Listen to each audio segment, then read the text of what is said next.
여러분 안녕하세요. 윈도우 10의 시작 프로그램을 관리해서 부팅 시간을 단축시켜주고 컴퓨터의 속도도 빨라지게 하는 방법을 알아보도록 하겠습니다. 자, 하단 작업 표시줄 우측 버튼 누릅니다. 자, 그 다음 작업 관리자로 들어가세요.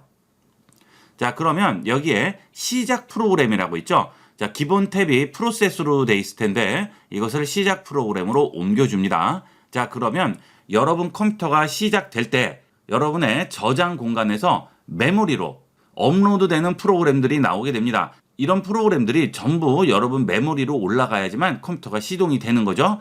자, 이때 필요 없는 것들이 업로드가 되면 컴퓨터의 부팅 속도가 느려지고 계속 그게 상조하고 있기 때문에 컴퓨터의 속도도 느려지게 되겠죠. 자, 예를 들어서 안랩이라는 V3 바이러스 프로그램인데 이것은 처음부터 업로드가 돼야 되겠죠. 바이러스를 방지하려면. 그 다음에 여기에 보면 시작 시 영향 자체가 낮습니다.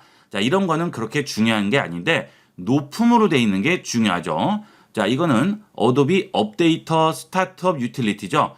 자, 어도비 프로그램이 업데이트가 있을 때 얘가 알아서 찾아다가 업데이트를 해주는 건데 그것은 구태여 항상 떠 있을 필요가 없죠. 중지시키면 되겠고요. 자, 그 다음에 여기 보면 코타나라고 있어요. 자, 여러분도 윈도우 10을 쓰시면 이 코타나가 다 있을 건데 자, 이것은 윈도우 10이 음성 인식으로 작동하는 그런 기능이 되는데 이 윈도우 10은 한글을 인식하지 못합니다, 아직. 자, 그 기능이 지원되지 않는데 쓸데없이 올라가 있죠. 이건 안 되겠죠. 이거는 무조건 우측 버튼 클릭해서 사용 안함으로 바꿔주세요. 자, 이걸 사용으로 돼 있으면 다시 눌러서 사용 안함으로 해주면 부팅 시간에도 영향을 주고요. 그 다음에 컴퓨터의 속도도 영향을 주게 됩니다. 자, 그 다음 HNC 업데이트 트레이저 이런 것들은 한글 프로그램 업데이트를 자동으로 해주는 건데 시작 시 영향이 뭐예요? 높으네요. 이거는 무조건 사용 안함 해주셔야 되겠어요. 자, 그 다음 샌드 애니웨어는 뭐예요? 파일 공유하는 그 앱이죠. 자, 이런 프로그램도 메모리에 계속 상주할 필요가 없습니다. 이런 것들은 무조건 사용 안함으로 해주셔야 되겠죠. 이렇게 해서 사용 안함으로 하면 시작 시 영향이 높을 수가 없겠죠. 그 다음 뭐 윈도우 시큐리티 노티피케이션 이런 것들은 보안 관련 프로그램이니까 이런 것들은 안 되겠고요. 그 다음에 또 원드라이브 같은 걸 안 쓰시는 분도 있죠. 이런 것도 전부 사용 안함으로 바꿔주도록 하세요. 이렇게 해서 필요 없는 쓸데없는 것들은 전부 사용 안함으로 바꿔주시게 되면 부팅 속도는 물론이고 컴퓨터 속도도 많이 빨라지게 됩니다. 작업 관리자의 시작 프로그램에서 이런 필요 없는 것들은 전부 사용 안함으로 바꿔주도록 하세요. 윈도우 10의 편리한 시작 메뉴 설정에 대해서 알아보도록 하겠습니다. 자, 보통은 윈도우 10에서 시작 버튼 누르고요. 여기서 프로그램을 찾거나 여기 있는 바로가기를 이용을 하시게 되는데 여기는 시작 메뉴 창을 여러 가지로 조절을 해줄 수가 있습니다. 일단 크기가 조절이 됩니다. 자, 이렇게 올려주시면 좀 더 넓고 여러 가지를 한꺼번에 볼 수가 있겠죠. 자, 그리고 여기에 정리되어 있는 바로가기도 내가 나름대로 변형을 해줄 수 있어요. 자, 예를 들어서 어도비 앱들만 모아야 되겠습니다. 그러면 이런 식으로 들어서 얹어주시게 되면 어도비 앱들만 따로 모을 수가 있죠. 그렇다고 해서 여기 있는 바로가기는 없어지는 게 아니에요. 여기로 또 하나가 들어오게 되는 거죠. 자, 그 다음 이렇게 모아놓고 우측 상단으로 마우스를 가져가면 줄이 나오게 됩니다. 그리고 그룹 이름을 지정을 해줄 수 있죠. 자, 클릭을 한 다음에 어도비라고 써주시면 되겠죠. 자, 그러면 이런 식으로 원하는 묶음을 만들어 줄 수가 있습니다. 자, 그러면 나중에 열더라도 간단하게 내가 모아놓은 것을 찾아줄 수가 있겠죠. 자, 그리고 여러분들이 설정도 많이 이용을 하시죠. 자, 그런 것들도 관리라고 해서 여기다 미리 빼놓으시면 일일이 찾아가실 필요 없이 간단하게 찾아질 수가 있죠. 이걸 많이 활용을 하시면 굉장히 편리하게 이용을 할 수가 있어요. 자, 그 다음에 여기 시작 버튼을 눌렀을 때 이렇게 마우스를 움직이고 이쪽에서 찾아보시고 하시는데 자, 이게 작을 때는 또 귀찮죠. 이거를 한꺼번에 큰 화면에서 볼 수가 있습니다. 자, 여기서 설정으로 들어갑니다. 검색창에 설정 치셔서 설정 연 다음에 여기서 개인 설정으로 들어갑니다. 자, 그러면 아래쪽에 시작이라고 메뉴가 보이죠? 이 시작으로 들어가시게 되면 전체 시작 화면 사용이라고 있습니다. 이거를 켜주도록 하세요. 자, 그러면 여기 있는 시작 버튼을 누르게 되면 전체로 나오게 되죠. 시원하게 한꺼번에 확인을 해줄 수가 있습니다. 자, 그 다음 앱들을 볼 때는 여기 아래에 모든 앱이라고 있죠. 이걸 눌러주시면 앱들도 한꺼번에 볼 수가 있겠죠. 자, 구석에서 작게 보는 게 불편하실 때는 아예 이렇게 전체 화면으로 놓고 보시면 금방금방 찾아줄 수가 있죠. 닫을 때는 어떻게 합니까? 시작 버튼을 다시 누르시든지 아니면 키보드에서 ESC 키 눌러주시면 다시 원 상태로 돌아가겠죠. 자, 그 다음은 시작 버튼을 눌렀을 때 여기서 알파벳을 쳐서 해당하는 앱을 찾아줄 수도 있습니다. 자, 예를 들어서 C 눌렀어요. 그러면 자, 여기서 실행하는 크롬이 나오겠고요. 그 다음에 뭐 레코더, 캠타시아라는 게 나오죠. 자, 이것은 모두 상태고요. 여기 앱을 누르면 앱만 확인해 볼 수도 있고, 문서를 누르면 내 컴퓨터에 있는 문서를 전부 찾아주게 되고요. 웹을 누르면 웹에서 검색 결과를 보여주게 됩니다. 지금은 그냥 C로만 쳤는데 여기서 엔터를 치면 웹페이지가 열리고요. C에 관련된 걸 전부 보여주게 되겠죠. 앞으로는 파일 찾으실 때 일일이 가서 찾지 마시고요. 여기는 시작 버튼을 누르고 여신 다음에 여기서 바로 알파벳만 쳐서 찾도록 하세요. 이렇게 해서 윈도우 10의 시작 메뉴를 활용하는 유용한 방법에 대해서 알아봤습니다. 윈도우 10의 저장소 센스 기능을 이용을 해서 컴퓨터의 속도를 느리게 하는 여러 가지 필요 없는 파일들을 간단하게 정리하는 방법을 알아보도록 하겠습니다. 윈도우 시작 버튼 누르시고요. 설정으로 들어갑니다. 자, 이 설정으로 들어가는 것은 여기 검색창에 입력을 하셔도 되고요. 아니면 여기 알림 버튼 누르셔서 여기서 모든 설정으로 들어가셔도 되겠습니다. 편리한 대로 들어가시면 돼요. 자, 여기 설정 눌러서 들어가시게 되면 시스템이라고 있죠? 시스템으로 들어갑니다. 자, 그러면 좌측에 저장소라고 나오죠? 이 저장소 들어갑니다. 자, 지금 제 상단에 보시면 켬으로 돼 있죠? 저장소 센스는 임시 파일이나 휴지통의 컨텐츠 등과 같은 필요하지 않은 파일을 제거해서 공간을 자동 확보한다고 합니다. 자, 이 저장소 센스 기능은 되도록이면 켜고 이용하도록 하세요. 자, 여기서 저장소 센스 구성 및 지금 실행으로 들어갑니다. 자, 지금 우리가 켰으면 여기 켬으로 같이 나올 거예요. 자, 그 다음 디스크 공간이 부족할 때 저장소 센스를 실행하고 시스템을 최적으로 실행할 수 있도록 충분한 공간 확보를 한다고 하죠. 저장 공간 센스 실행의 아래쪽에 보시면 사용 가능한 디스크 공간이 부족할 때라고 나오죠. 이 저장 공간 센스라는 기능 자체가 공간이 부족할 때만 실행이 되는 건데, 자, 이러면 뭐 6개월에 한 번, 1년에 한 번 실행이 될 수도 있죠. 자, 그러니까 이거는 매월 정도로 해주시는 게 좋아요. 자, 매일이나 매주는 이 저장소 센스가 실행될 때는 컴퓨터 속도가 약간 저하되기 때문에 다른 작업할 때 느려지니까 불편하죠. 그러니까 한 매월 정도만 잡아도 충분히 이용하실 수 있어요. 센스는 매월 자동 실행되게 해놓으시면 되겠고요.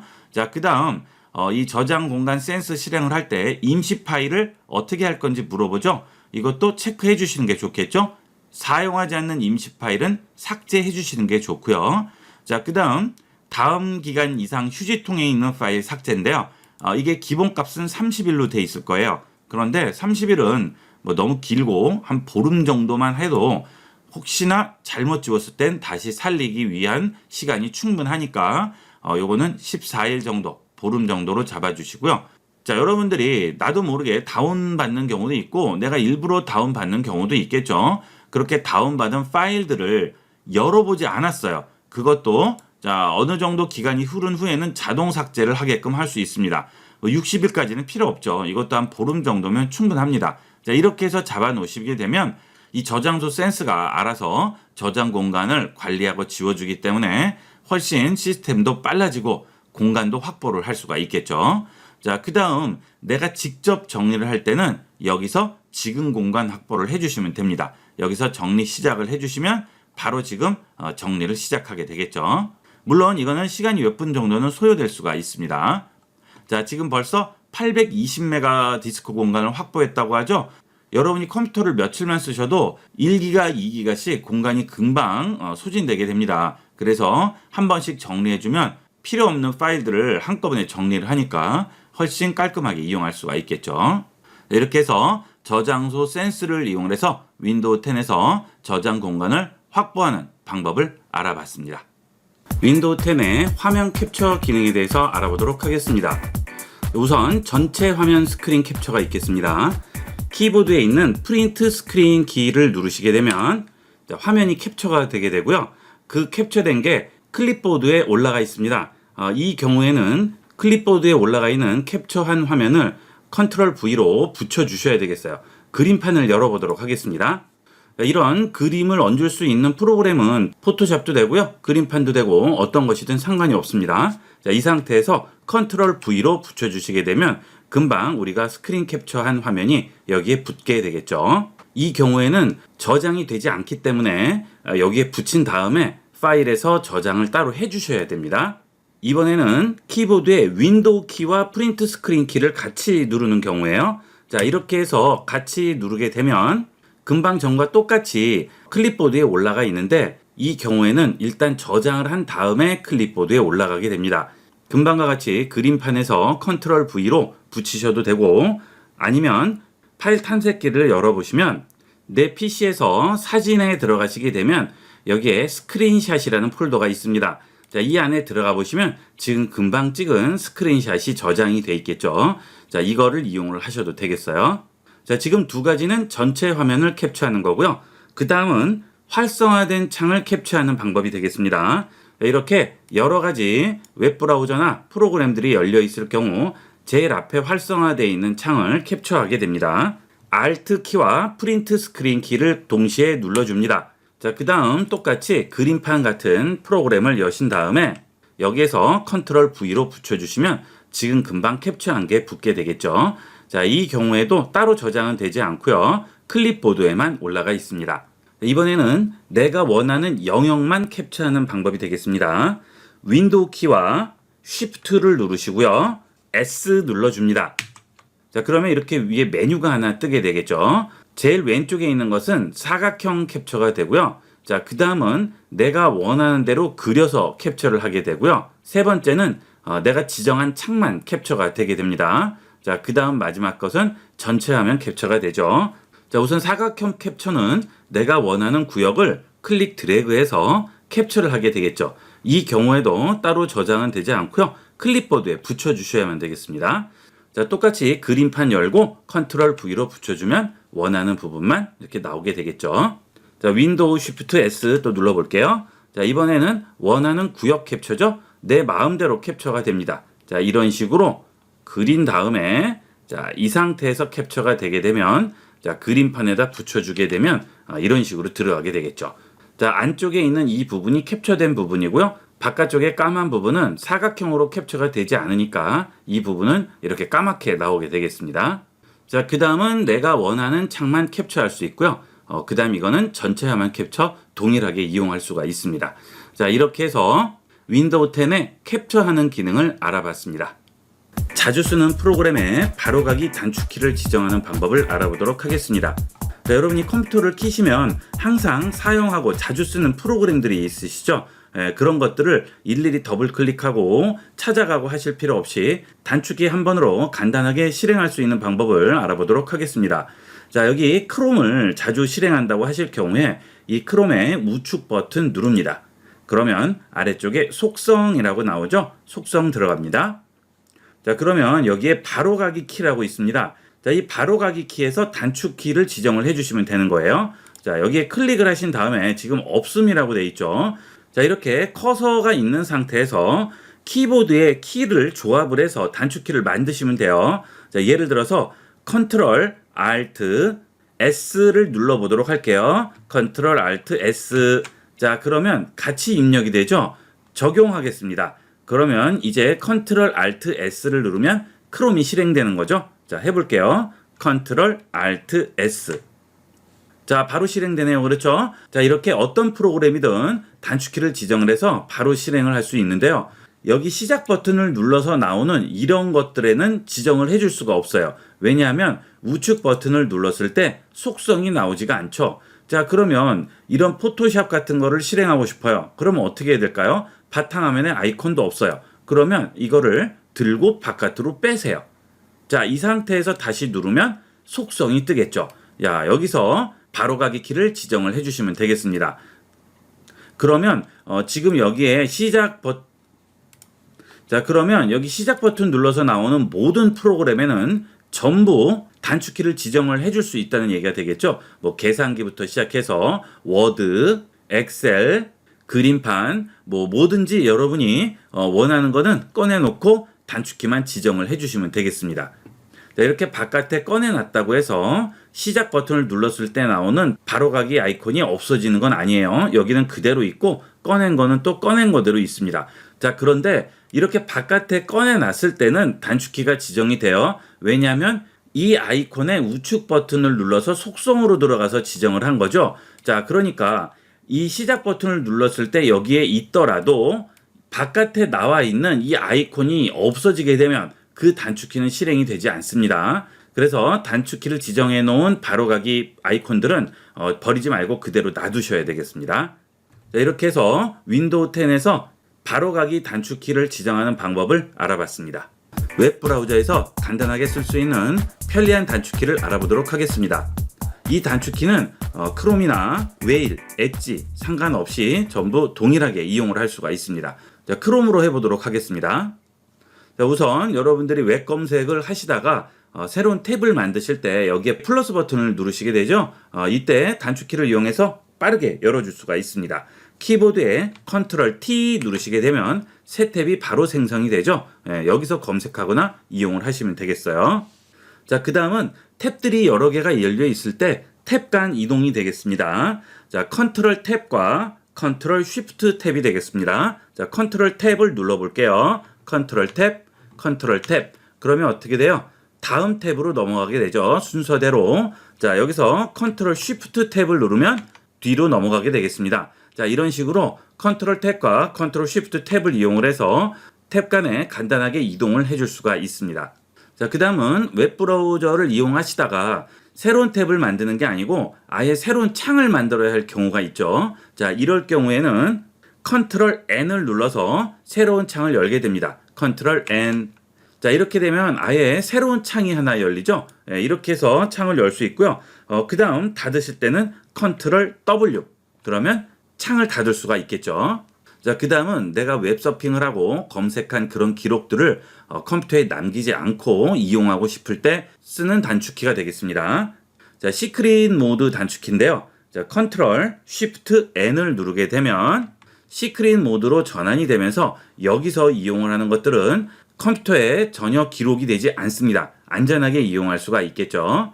특히나 공용으로 쓰는 그런 컴퓨터에서는 이 시크릿 모드를 이용하시게 되면 내가 검색했던 기록들을 다른 사람이 알 수가 없겠죠. 자, 검색했던 기록들은 어디서 보죠? 여기 점 3개 버튼 누르시게 되면 방문 기록이라고 나오죠. 그러면 지금까지 제가 방문했던 사이트들이 전부 여기에 나오게 됩니다. 그러니까 누구든지 금방 내가 뭘 검색했는지 알 수가 있죠. 이렇게 시크릿 모드를 이용하면 안전하게 이용을 할 수가 있습니다. 이렇게 해서 웹브라우저에서 사용할 수 있는 편리한 단축키들을 알아봤습니다. 이미지로 저장된 텍스트를 실제 텍스트로 저장하는 방법을 알아보도록 하겠습니다.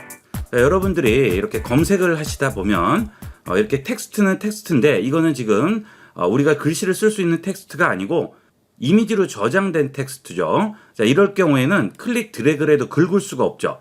지금 위에 있는 텍스트는 이렇게 하면 긁혀지지만 이 부분은 긁을 수가 없어요. 이것은 텍스트를 사진으로 만들어 놓은 그림이기 때문에 그렇죠. 자, 그럴 때 이런 내용들을 텍스트로 바꾸고 싶은데 그럴 때 이용하는 방법이 되겠습니다. 자, 일단 이 그림을 우측 버튼 눌러서 저장을 하도록 하겠습니다. 자, 바탕화면에 저장할게요. 여기 보시면 JPG 이미지라고 나오죠. 이건 텍스트가 아니죠. 그림입니다. 저장합니다.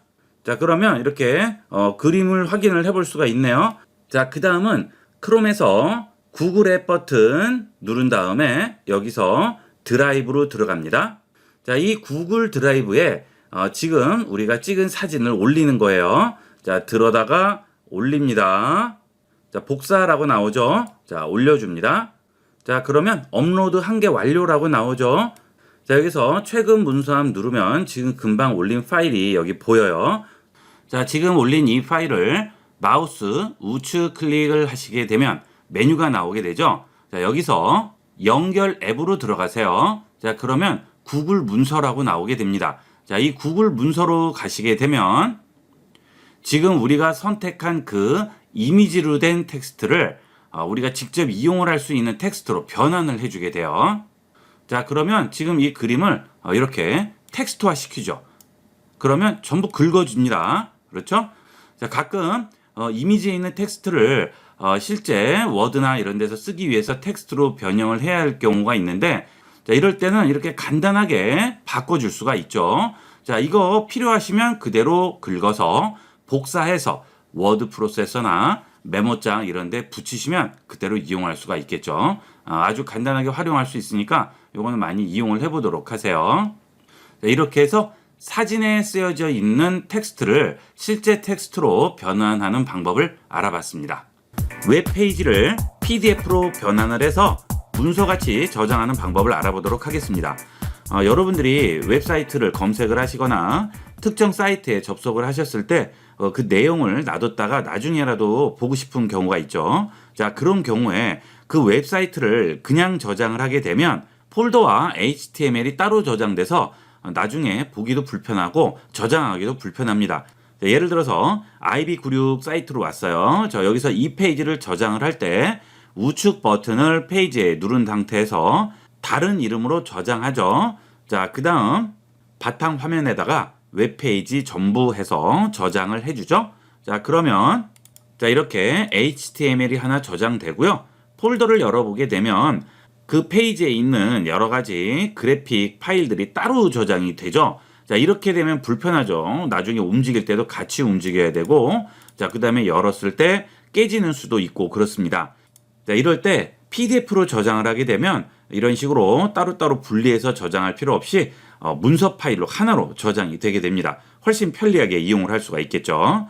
자, ib96.com 들어온 다음에 자, 여기 우측 버튼 누르신 다음에 인쇄로 들어갑니다. 자, 여기 인쇄로 들어오시게 되면 페이지 이쪽이라고 나오죠.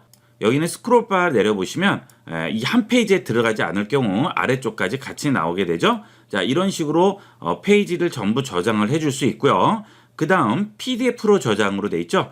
자, 만약에 프린터가 연결돼서 다른 프린터 명이 나올 경우에 여기는 삼각형을 누르시고 PDF로 저장으로 바꿔주도록 하세요. 자, 그 다음 저장합니다.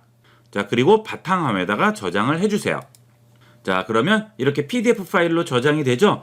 그러면 이런 그림 파일 따로 이런 거 필요 없이 PDF 파일 하나로 끝나는 거죠. 자, PDF 더블 클릭해서 열어보시면 바로 확인을 해볼 수가 있습니다. 자, 아니면 PDF 볼 수 있는 PDF 뷰어가 없으신 분들은 꼭 PDF 뷰어 필요 없이 이렇게 웹 브라우저를 여세요.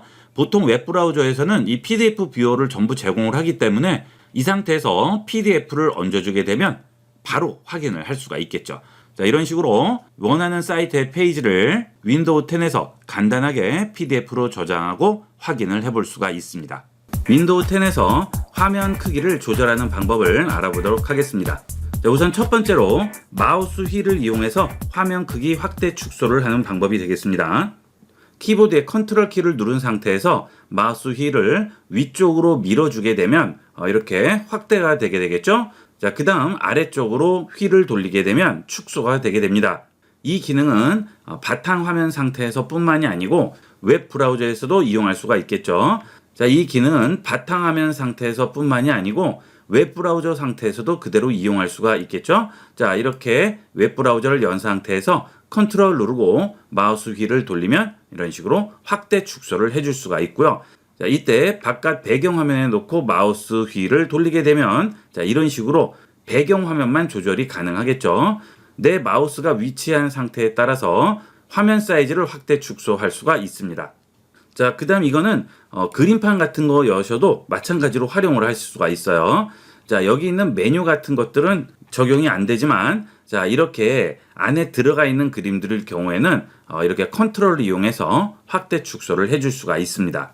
자, 이 기능은 문서 편집기라든지 파워포인트 전부 활용이 가능하고요. 자, 이런 식으로 이용하면 웹 브라우저 상에서 동영상을 시청할 때도 똑같이 확대 축소를 적용을 시켜줄 수가 있습니다.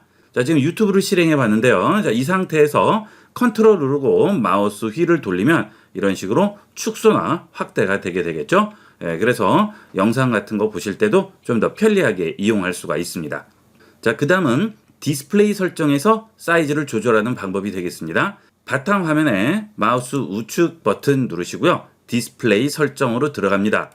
자, 여기서 디스플레이 해상도로 들어가시게 되면 내 모니터가 지원하는 해상도를 조절을 해줄 수가 있습니다. 자, 눌러보시면 제 모니터 같은 경우에는 2560에 1440까지 가능한데요. 그 아래에 있는 해상도 중에 원하는 것들을 선택을 할 수가 있죠. 자, 물론 본인 모니터가 1920에 1080까지만 지원된다면 그 위의 해상도는 나오지 않겠죠. 여기에서 나오는 해상도는 전부 이용을 할 수 있고요. 되도록이면 권장에 있는 해상도를 이용을 하시는 게 제일 깨끗한 화면을 이용하실 수가 있겠습니다. 그런데 이 권장의 경우는 모니터가 지원하는 거의 최고 해상도에 설정하게끔 돼 있어요. 그러면 아이콘이나 텍스트 같은 게 너무 작아서 안 보이실 수가 있겠죠. 자, 그럴 때는 좀 전에 말씀드린 것과 같이 컨트롤과 마우스 휠을 이용을 해서 확대를 해서 보시면 선명하게 보면서 사이즈도 크게 보실 수가 있겠습니다. 자, 이렇게 해서 화면 해상도와 크기를 조절하는 방법을 알아봤습니다. 윈도우 10에서 자주 쓰는 프로그램을 작업 표시줄에 고정하는 방법을 알아보도록 하겠습니다. 윈도우 시작 버튼 누르시고요. 여기서 자, 여러분들이 컴퓨터를 켜시고 항상 쓰는 프로그램들이 있어요. 그죠? 그럴 경우에 이런 프로그램들을 아예 작업 표시줄에 고정을 시키는 겁니다. 자, 포토샵을 자주 쓰신다 하시면 우측 버튼 클릭을 하시고요. 여기서 자세히로 갑니다. 이 자세히에서 작업 표시줄 고정을 해줍니다. 그러면 자, 이런 식으로 고정이 되죠. 그러면 그 다음부터는 이 버튼만 누르면 포토샵이 실행이 되겠죠. 자, 지우실 때는 또 똑같이 들어가셔서 포토샵 우측 버튼 클릭을 하시고요. 자세히 가신 다음에 작업 표시줄에서 제거해 주시면 제거가 됩니다. 자, 그런데 여기서 우측 버튼으로 제거를 할 수도 있어요. 문제는 여기서 제거를 해도 여기에는 또 들어가면 또 제거라고 또 나오게 됩니다. 그러니까 아예 여기서 제거를 해주시는 게 좋겠죠. 자, 그러면 제거가 되죠. 자, 그 다음 또 우측 버튼을 다시 누르면 시작 화면에 고정이라고 나오죠. 자, 그건 어디예요? 그거는 여기에 고정이 되는 거죠. 자, 이 창 사이즈 조절이 가능하죠. 여기서 이렇게 들고 얹으셔도 되고요. 또는 우측 버튼 눌러서 시작 화면에서 제거를 하거나 고정을 해줄 수가 있습니다. 마지막으로 가끔 여러분들이 어떤 앱을 실행하거나 할 때 관리자 권한으로 실행해 주세요 라고 나오는 경우가 있죠. 자, 그럴 경우에 똑같이 그 해당 앱을 시작 버튼을 누르시고 마우스 우클릭 하세요. 여기서 자세히로 들어가면 여기에 관리자 권한으로 실행이 있습니다. 자, 이렇게 하면 컴퓨터를 관리자 모드로 재시동하지 않고도 관리자 권한으로 실행을 할 수가 있어요. 이렇게 해서 윈도우 10 시작 메뉴에 마우스 우측 클릭을 했을 때 나오는 메뉴들을 알아봤습니다. 내 컴퓨터의 사양을 정확하고 자세하게 확인하는 방법을 알아보도록 하겠습니다. 컴퓨터를 업그레이드 한다거나 부품을 추가한다거나 할 때 여러 가지 방법으로 컴퓨터의 사양을 확인하게 되는데요. 지금 소개해드릴 스페시 앱은 간단하게 내 컴퓨터의 사양을 완벽하게 확인할 수가 있습니다. 자, 우선 웹브라우저를 여시고 www.speci.com으로 들어갑니다. 이 앱은 마이크로소프트 스토어 같은 데는 다운을 받을 수 없고요. 해당 사이트에서만 받을 수가 있습니다. 이 앱은 유료와 무료 두 가지가 있는데 유료를 구태여 쓰실 필요는 없고요. 무료만 쓰셔도 충분히 확인을 할 수가 있습니다. 자, 다운로드 프리 버전 누릅니다. 그러면 유료 버전으로 구입할 수 있거나 아니면 CC 클리너도 여기서 만들고 있어요. 이 CC 클리너 굉장히 유명하죠. 그 다음 스페시해서 프리 다운로드 있습니다. 자, 이걸 선택을 합니다. 자, 그러면 무료 버전과 유료 버전의 차이를 보여주고 다운로드 버튼 나오죠. 여기서 다운로드 해주시면 되겠어요. 자, 그러면 다운로드 됐다고 나오죠. 자, 폴더 열기 들어가셔서 여기서 다운로드한 파일 실행합니다. 그러면 바로 인스톨 하면 나오게 되죠. 자, 우측 상단에 보시면 언어가 나오게 되는데 안타깝게도 한글은 지원이 안 돼요. 영문으로 설치하셔야 되겠습니다. 자, 인스톨 하겠습니다. 자, 인스톨이 끝나게 되면 스페시라고 바로 가기가 생기죠. 자, 이 스페시 앱을 실행할 텐데요. 그냥 더블 클릭하면 이렇게 실행이 안 돼요. 이 스페시 앱은 관리자 모드로 실행하셔야 실행이 되게 됩니다. 우측 버튼 누르시고 관리자 권한으로 실행하시게 되면 바로 실행이 되겠죠. 자, 그러면 여기에 CPU부터 램, 머더보드, 그래픽, 스토리지, 옵티컬 드라이브, 오디오까지 전부 다 한눈에 보여주게 됩니다. 자, 일단 OS는 윈도우 10 64비트라고 나오고요. CPU의 온도까지 전부 확인이 가능하고 CPU의 모델명도 전부 나오게 되고요. 자, 그 다음에 램과 램 속도 나오고 메인보드죠. 여기 메인보드의 종류까지 전부 확인이 가능합니다. 그리고 그래픽 카드가 뭔지도 나오게 되고요. 그 다음 저장소가 뭐가 있는지 SSD, 그 다음에 일반 하드디스크 이런 것까지 전부 확인이 되죠. 정말 자세하게 보여줍니다. 윈도우 기본 기능으로는 이렇게까지 자세하게는 알 수가 없죠. 그 다음 좌측에서 해당 부분을 누르게 되면 좀 더 자세한 내용을 우리가 확인을 할 수가 있어요. 자, 윈도우 시리얼 번호까지 전부 나오게 되고요. 그 다음 CPU 눌러보시면 CPU의 모델명하고 그 다음 코어와 스레드까지 전부 확인이 가능합니다. 캐시가 얼마인지까지 전부 다 나오죠. 자, 그리고 내 컴퓨터에서 어떤 프로그램을 실행하거나 웹서핑을 하거나 뭔가 작업을 하는 중에 각 코어마다 속도가 어느 정도 나오는지 이런 것까지 전부 다 확인이 가능해요. 그래서 그 중에 한 코어의 속도가 너무 과다하게 느릴 경우에는 그거는 좀 문제가 있는 거죠. CPU 코어가 나갔을 수도 있는 거니까 그런 거는 나중에 확인을 해 보셔야겠죠. 자, 그 다음 램 보시게 되면 지금 램 슬롯이 4개가 있는데 지금 내가 사용하는 것은 슬롯 하나만 사용하고 있고 그 다음에 3개는 비어있다는 뜻이죠. 16기가 메모리가 꽂혀 있는 거예요. 16기가짜리가 그러니까 16기가짜리가 하나 꽂혀 있는 거죠.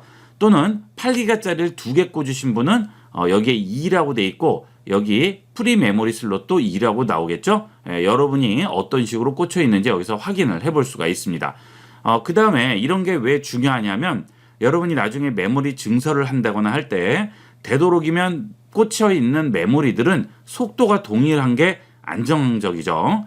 여러 종류 속도의 메모리를 꽂게 되면 제일 느린 메모리 속도가 기준이 되기 때문에 빠른 메모리를 꽂아도 소용이 없는 거예요. 그래서 되도록이면 맞춰주는 게 좋습니다. 여러분도 한번 확인을 해보시고요.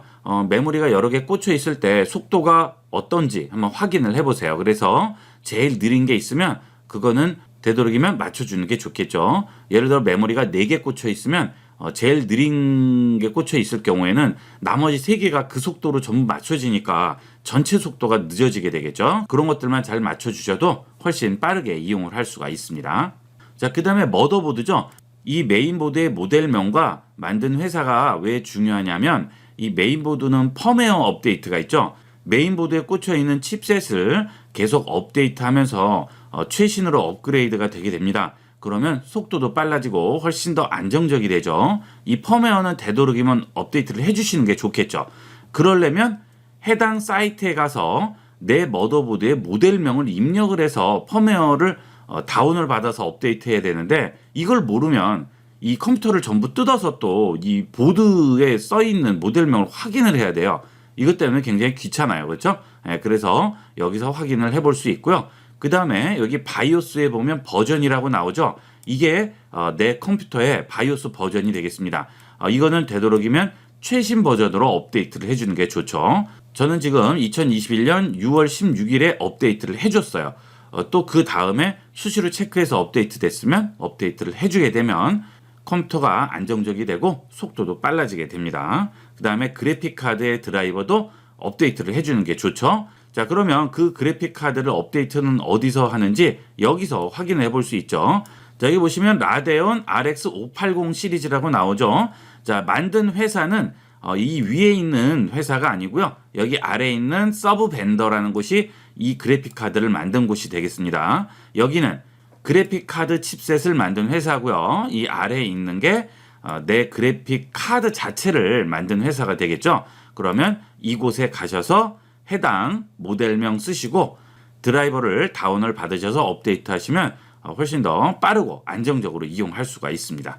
그 다음에 뭐 하드디스크라든지 SSD 이런 것도 전부 확인이 가능하고요. 뭐 오디오라든지 네트워크, 그 다음에 여기 있는 키보드 장치들도 전부 확인을 할 수가 있죠.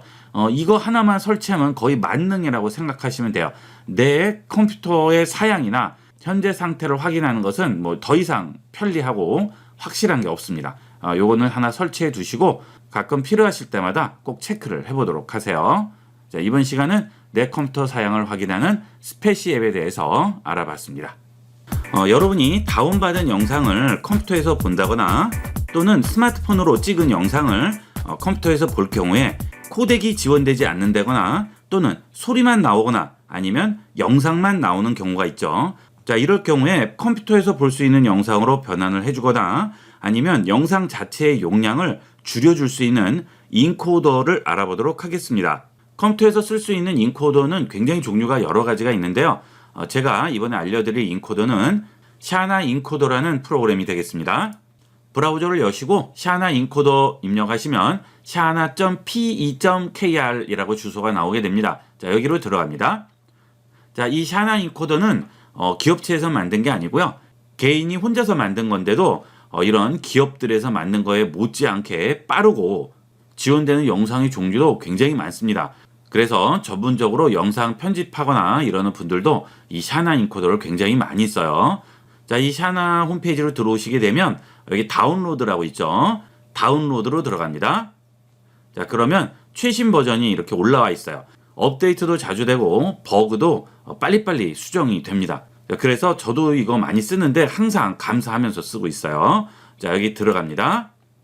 자, 그러면 뭐 개선 사항이라든지 그 다음에 참고 사항에 대해서 설명이 나오죠. 자, 그 다음에 잘 쓰신 분들은 이제 기부를 하시는 분도 있고 그래요. 그래서 여기 기부할 수 있는 곳을 보여주게 됩니다. 여러분도 이용을 해보시고 정말 마음에 드시면 기부를 한번 해보시는 것도 괜찮겠죠. 자, 여기서 설치 프로그램 다운로드 합니다. 자, 그 다음 폴더 열어서요. 여기서 샤나 인코더 설치만 해주시면 되겠습니다. 자, 설치가 끝나면 샤나 인코더라고 이렇게 바탕화면에 나오죠. 자, 실행합니다. 자, 그러면 이게 처음 기본 화면이에요. 사용법은 굉장히 간단합니다. 파일에서 추가를 할 수도 있고요. 아니면 영상을 아예 여기다 그냥 얹어주시면 돼요. 그러면 그 정보를 여기 왼쪽에서 보여주게 됩니다.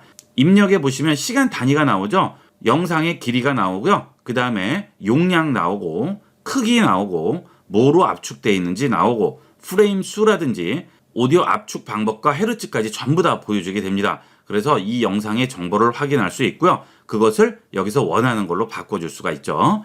자, 이 바꾸는 거는 뭐 복잡하게 하지 마시고요. 빠른 설정 누르신 다음에 가장 보편적으로 쓸 수 있는 AVI로 바꿔주도록 하세요. 그 다음 비디오 코덱은 거의 모든 컴퓨터에 설치되어 있는 코덱인 H264 이거 쓰시면 되겠습니다. 그 다음 프레임 레이트는 되도록이면 변경 안 하는 게 좋겠죠. 그 다음에 여기서 이제 비디오 퀄리티를 정해주는 겁니다.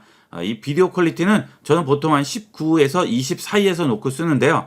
그거보다 올라가게 되면 영상의 용량이 너무 커져요. 그러니까 그것만 잘 생각하시면 되겠죠.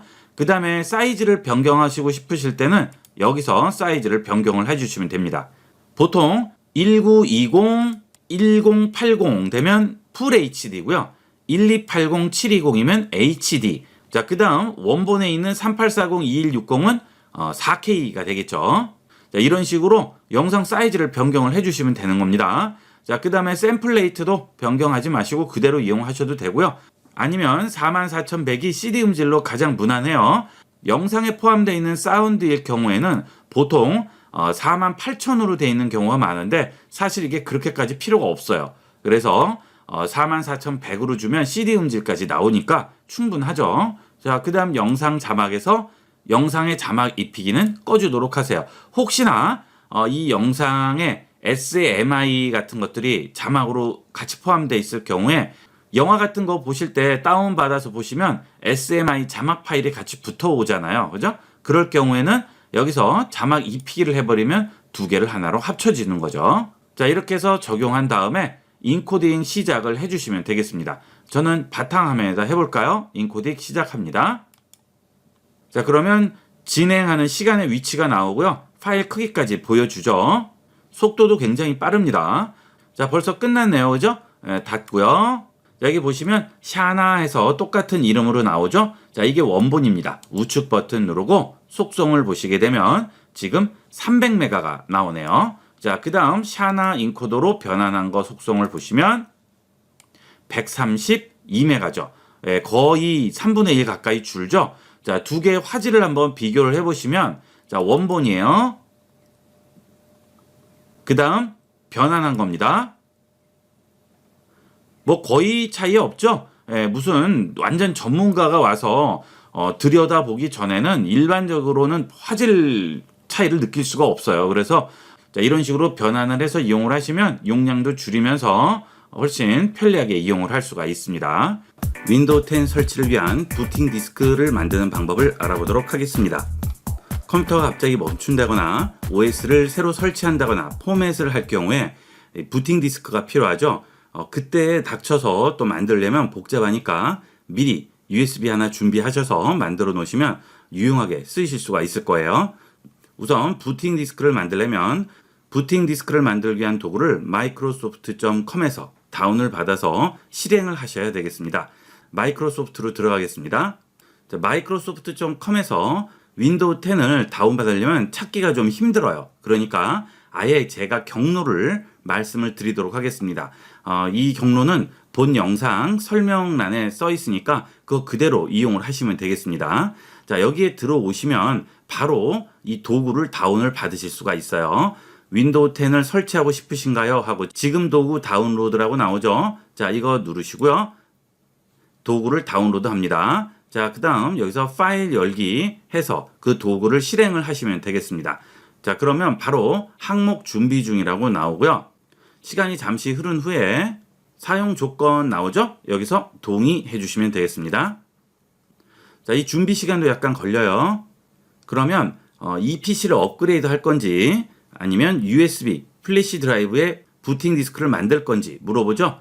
다른 PC용 설치 비디오에 체크하시고요. 다음 합니다. 자, 그 다음은 언어 에디션 아키텍처인데요. 이거는 PC의 권장 옵션 사용을 체크해서 이용을 하도록 하세요. 다음 누릅니다. 자, ISO 파일을 만들 수도 있고 USB 플래시 드라이브를 이용해서 부팅 디스크를 만들 수도 있죠. 자, 그 대신 USB 메모리는 적어도 8기가의 공간이 필요합니다. 이상 되는 건 상관없지만 그 이하는 안 돼요. 8기가 이상 되는 드라이브를 이용을 하셔야 되겠습니다. 다음 합니다.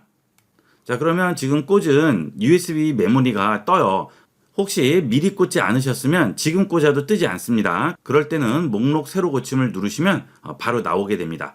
USB 메모리 선택하시고요. 다음 합니다. 자, 그러면 윈도우 10 다운로드 중이라고 바로 나오게 되겠죠? 이렇게 해서 100%까지 진행이 돼야 되겠어요. 이거는 시간이 약간 걸리게 됩니다. 자, 거의 다운로드 됐죠? 자, 그 다음은 다운로드를 확인하게 됩니다. 그리고 바로 윈도우 10 미디어를 만드는 중이라고 나오게 되겠죠. 여기서 또 진행률이 100%가 되면 부팅 디스크가 완성되게 되는 거죠. 자, 그러면 그 USB를 가지고 계시다가 언제든지 OS를 새로 설치하신다든지 포맷을 하실 때 이용을 하시면 되겠어요. 본 영상은 생능출판사에서 출판된 비전공자가 업무에서 자주 물어보는 101가지 컴퓨터 활용 팁에 나오는 내용을 참고했습니다. 자, USB 플래시 드라이브 준비됐다고 나오죠? 자, 마침 합니다. 그러면 설치 프로그램이 닫히게 되겠죠. 자, 이제 파일 탐색기를 열고 USB로 들어가 보도록 하겠습니다. 자, 그러면 셋업해서 부팅 디스크가 완성이 됐죠. 이제 컴퓨터를 시동을 할 때 이 부팅 디스크를 이용을 해서 부팅을 할 수가 있게 되겠죠. 만드는데 시간은 약간 걸리지만 한번 만들어 놓으시면 그 OS를 쓰는 이상은 계속 이용을 할 수 있으니까 하나 만들어 두시면 많이 도움이 됩니다. 컴퓨터에서 스마트폰에 앱을 설치하는 방법을 알아보도록 하겠습니다. 우리가 스마트폰으로 앱을 설치하려면 작은 화면에서 여러 번 찾고 위로 올리고 아래로 올리고 하다 보면 불편하죠. 그런데 화면이 큰 컴퓨터 모니터로 앱들을 찾거나 고르거나 설치를 하게 되면 훨씬 편리하게 할 수가 있겠죠. 자, 컴퓨터에서 크롬을 실행합니다. 그 다음 주소창에 https play.google.com/store라고 입력을 합니다. 그러면 스마트폰 앱 스토어로 컴퓨터에서 들어가게 되는 거죠. 자, 이렇게 스마트폰에서 이용을 하는 앱 스토어로 들어올 수가 있습니다. 이 해당 주소는 본 영상 설명란에 올려놓았으니까 복사해서 이용을 하시면 되겠어요. 자, 여기서 앱, 영화, 도서, 기기 여러 가지 나오죠. 자, 앱을 눌러보시면 여러분이 설치할 수 있는 앱들을 여기서 확인을 해볼 수가 있겠죠. 예를 들어서 고속도로 교통 정보를 한번 설치해 보도록 할게요. 자, 이거 누르고요. 여기서 설치를 해주시게 되는데 이때 어떤 계정으로 설치할지를 보셔야 돼요. 일단 여러분이 설치할 계정을 정해 주셔야죠. 여러분 스마트폰에 계정이 있죠. 그 계정하고 동일한 계정을 이용을 해 주셔야 간단하게 설치를 할 수가 있습니다. 만약에 여러분이 이용하시는 스마트폰과 PC의 계정이 동일하다면 상관이 없고요. 만약에 다르다면 계정을 바꿔주셔야죠. 자, 계정을 바꿔줬습니다. 자, 계정은 이렇게 계정 버튼을 누르시면 여러분이 사용하는 계정들이 나오죠. 그 중에서 스마트폰과 동일한 계정으로 바꿔주시면 되겠습니다. 자, 앱 다시 누르고요. 다시 앱으로 들어갑니다. 그 다음 설치 눌러주세요.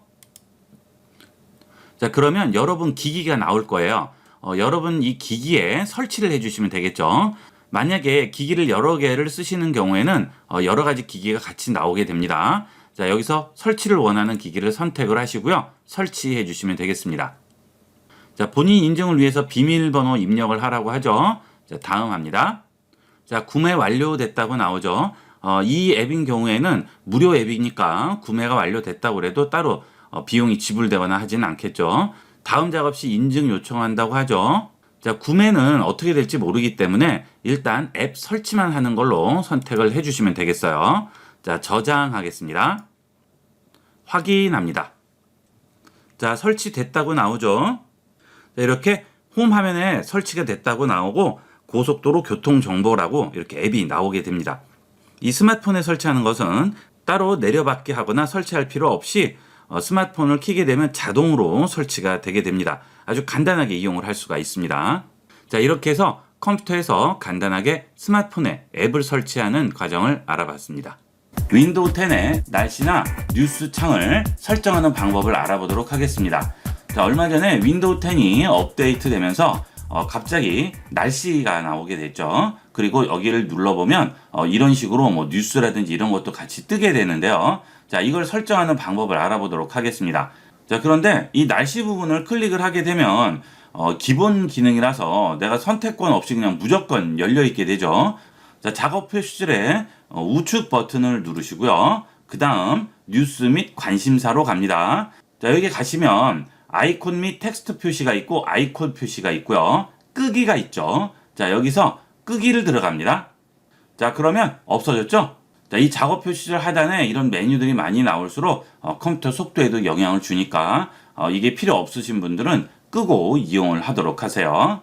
혹시 필요하시면 다시 우측 버튼 누르고 뉴스 및 관심사 가서 끄기를 다시 아이콘 및 텍스트 표시로 바꿔주시면 되겠죠. 자, 그 다음에 이 뉴스 및 관심사를 켜놓고 이용을 하시더라도 작업 표시줄 업데이트 줄이기를 체크를 해주시면 좀 더 컴퓨터 속도에는 영향을 덜 주게 됩니다. 자, 이것을 계속 지속적으로 업데이트를 하게 되면서 뉴스를 업데이트 해주게 되는데, 자, 그러면 내 컴퓨터 속도에는 영향을 주겠죠. 그러니까 내가 보고자 할 때만 새롭게 업데이트 되면 되는 거니까 요거는 체크해서 이용을 하도록 하시면 되겠어요. 자, 이렇게 해서 작업 표시줄에 뉴스 및 관심사 설정을 하는 방법을 알아봤습니다. 윈도우 10의 기능 중에 컴퓨터를 스마트폰으로 잠글 수 있는 기능을 알아보도록 하겠습니다. 우선 윈도우 시작 버튼 누르시고요. 설정으로 들어갑니다. 여기서 장치로 들어가세요. 자, 장치에 들어오시면 블루투스가 나오죠. 이 블루투스가 켜져 있어야 됩니다. 그리고 이 윈도우 10 컴퓨터를 스마트폰으로 잠그고자 할 때 스마트폰에도 블루투스가 켜져 있어야 되겠죠. 자, 물론 스마트폰에는 블루투스가 무조건 지원이 되지만 컴퓨터의 경우에는 노트북은 블루투스가 제공되는 경우가 대다수이겠죠. 하지만 데스크탑은 블루투스를 지원을 안 하는 경우도 있죠. 자, 그럴 때는 다이소 같은 데 가시게 되면 블루투스 동구를 판매합니다. 보통 가격대가 뭐 한 3,000원에서 5,000원이면 구매할 수 있어요.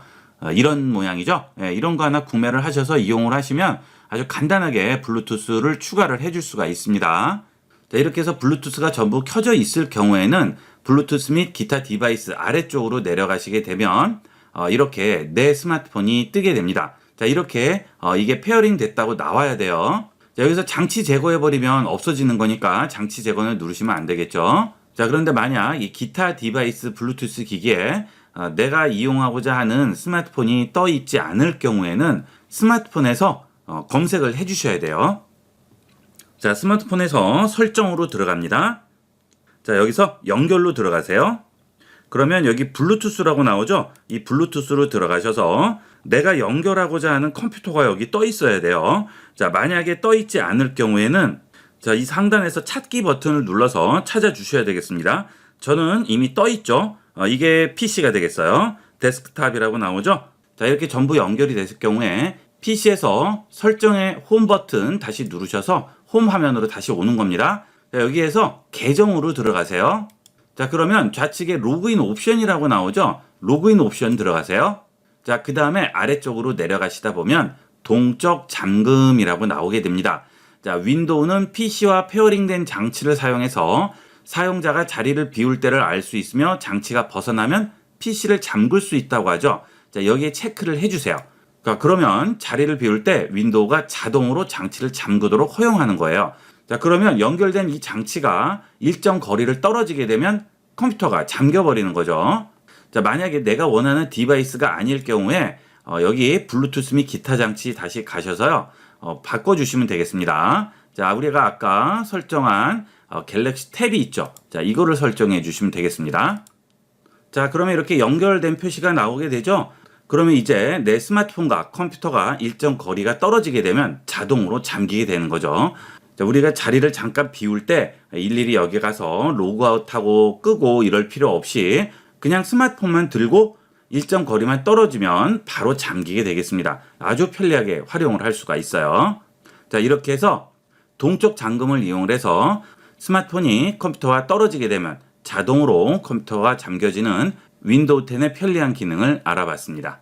PC에서 맥용 프로그램들을 자유롭게 쓸 수 있는 방법을 알아보도록 하겠습니다. 우선 웹브라우저를 실행시키고 www.icloud.com으로 들어갑니다. 자, 그러면 로그인 화면이 나오죠. 자, 일단 애플 아이디는 가지고 계셔야겠죠. 자, 없으시면 생성하시면 되겠습니다. 기존에 가지고 계신 분은 그 아이디 그대로 이용하시면 되겠어요. 자, 로그인 하시게 되면 이렇게 나오게 되죠. 자, 이렇게 들어오시게 되면 페이지라든지 넘버, 키노트 전부 다 활용할 수가 있습니다.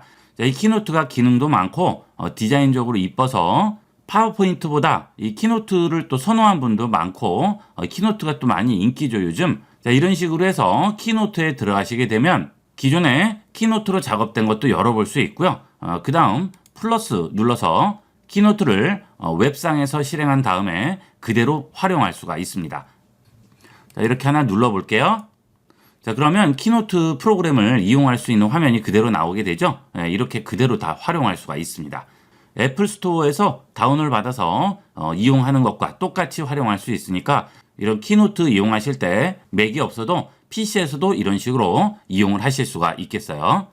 장시간 컴퓨터로 문서 같은 것들을 읽는다든지 또는 문서 작업 같은 것들을 많이 하실 경우에 눈이 굉장히 피로하죠. 이럴 때 눈의 피로를 조금이라도 덜어드릴 수 있는 방법을 알아보도록 하겠습니다. 자, 윈도우 시작 버튼 누르시고요. 설정 들어갑니다. 여기서 접근성 들어갑니다. 자, 그러면 왼쪽에 색상 필터라고 있습니다. 자, 색상 필터 들어가세요. 자, 그러면 색상 필터 켜기라고 있죠. 이걸 이용을 하게 되면 화면이 흑백으로 바뀌어요. 그래서 텍스트를 많이 읽어야 된다거나 또는 문서 작업을 할 경우에는 컬러로 대비가 심하게 되면 눈이 굉장히 피로하고 이렇게 흑백으로 화면을 바꿔서 보게 되면 훨씬 더 눈이 편안해집니다. 이런 것들은 많이 활용을 해보세요. 특히나 문서 작업을 많이 하시는 분들은 뭐 거의 필수 기능이라고 하셔도 될 것 같아요. 요즘 이북들도 많이 읽으시는데 그럴 때도 이렇게 흑백으로 바꿔놓으시면 유용하게 활용할 수가 있겠죠. 자, 그 다음에 필터 설정 해제 단축키죠. 윈도우 키 컨트롤 C를 눌러서 설정과 해제를 할 수가 있고요. 반전과 회색조, 회색조, 반전 이렇게 있습니다. 그 다음에 색약이나 생맹일 경우에는 이렇게 해서 이용을 또 할 수도 있고요. 자, 이렇게 해서 윈도우 10에서 색상 필터를 이용을 해서 눈의 피로를 덜어주는 방법을 알아봤습니다. 윈도우 10의 놀라운 계산기의 기능을 알아보도록 하겠습니다. 시작 버튼 누르시고 계산기 앱 실행합니다. 자, 계산기 실행하시면 기본적으로 표준으로 나오게 되는데요. 자, 이건 일반적인 계산기하고 똑같은데 이 표준 좌측에 줄 3개의 메뉴를 여시게 되면 다양한 계산기가 나옵니다. 작년부터 새로 들어온 그래프와 프로그래머 기능이 있습니다. 일단 공학용은 공학용 계산기와 똑같은 기능을 제공하게 되겠고요. 자, 그 다음에 그래프라고 있죠. 자, 이것은 함수를 입력을 하게 되면 그대로 그래프를 그려주게 됩니다. 자, 그러면 삼각법에서 사인 그래프를 한번 그려볼까요? 자, 삼각법 누르고 사인, 자, 그리고 여기에 x 입력을 해줄게요. 자, 그 다음에 앞에 F1이라는 함수 표시 있죠? 이걸 눌러줍니다. 자, 그러면 이런 식으로 그래프를 그려주게 되죠. 자, 여기에 앞에, 자, 사인 앞에 3 한번 줘볼까요? 다시 한번 누르면 바로 적용이 되죠. 이런 식으로 삼각 그래프도 그릴 수 있고요. 뭐 부등식이라든지 함수 전부 가능하고요. 여기에다가 우리가 직접 입력을 할 수도 있어요. 예를 들어서 뭐 x 제곱 더하기 2x 이렇게 썼어요. 자, 그 다음 함수 버튼 누르면 자, 이런 식으로 나오게 되죠. 우리가 중고등학교 때 많이 그렸던 함수 그래프도 여기서 전부 표현이 가능합니다. 자, 그 다음은 프로그래머죠. 자, 이것은 16진수, 2진수, 10진수 간의 전환을 해줄 수 있는 기능인데요. 이것도 굉장히 편리하죠. 자, 우리 프로그램 짜시는 분들은 그거 일일이 계산하시고 하시는데 이 계산기 이용은 아주 편리하게 할 수가 있어요. 자, 헥스 누르고요. 이게 16진수죠. 예를 들어서 16진수로 A, 7, C, 5다. 그러면 2진수는 얼마고 10진수는 얼마고 이렇게 전부 다 바로바로 변환이 돼서 나오니까 이용하기가 굉장히 편리하게 쓸 수가 있습니다.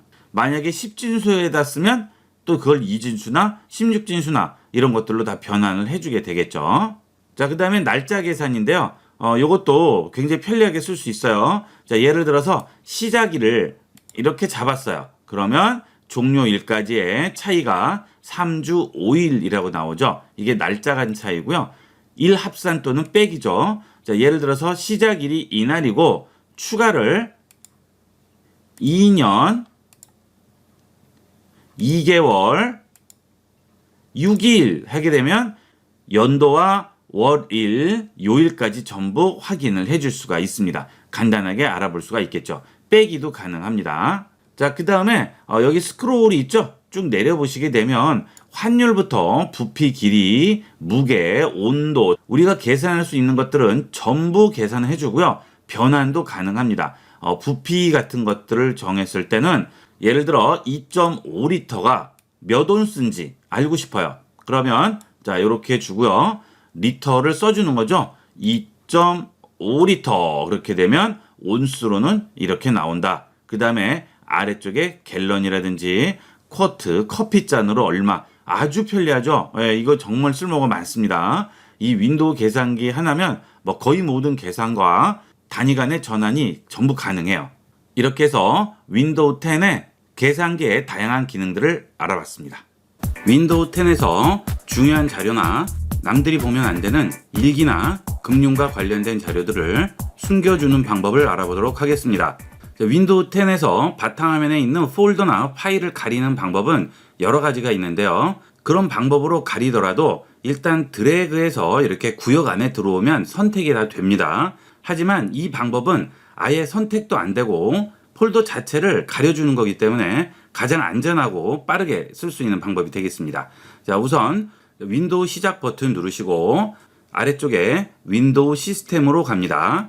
여기에 보시면 명령 프롬프트라고 나오죠. 자, 여기를 들어가세요. 자, 그러면 현재 이 C 드라이브에 유저의 내 계정 안으로 들어온 상태가 되죠. 자, 여기 자, 파일 탐색기를 열어서 C 드라이브를 보시게 되면 사용자라고 폴더가 있죠. 여기 들어가 보시면 계정이 있습니다. 지금 현재 이 안에 들어와 있는 상태인 거죠. 자, 여기서 내 위치를 바탕화면으로 옮겨줍니다. 지금 해당하는 계정의 바탕화면 상태로 가는 거예요. CD 데스크탑이라고 칩니다. 자, 이렇게 치게 되면 해당 계정의 바탕화면 상태로 들어와 있는 거예요. 자, 이제 여기에 입력을 해줄 텐데요. 바탕화면에 폴더를 하나 만들어 놓도록 할게요. 자, 이렇게 넣으시고 테스트라고 입력을 해보겠습니다. 자, 이 안에 폴더가 있던 없던 상관없어요. 이 폴더 자체를 가려주는 거기 때문에 이 상태에서 이렇게 어트립 한 칸 띄우고 플러스 H 띄우고 플러스 S 띄우고 플러스 R 띄우고 테스트라고 칩니다.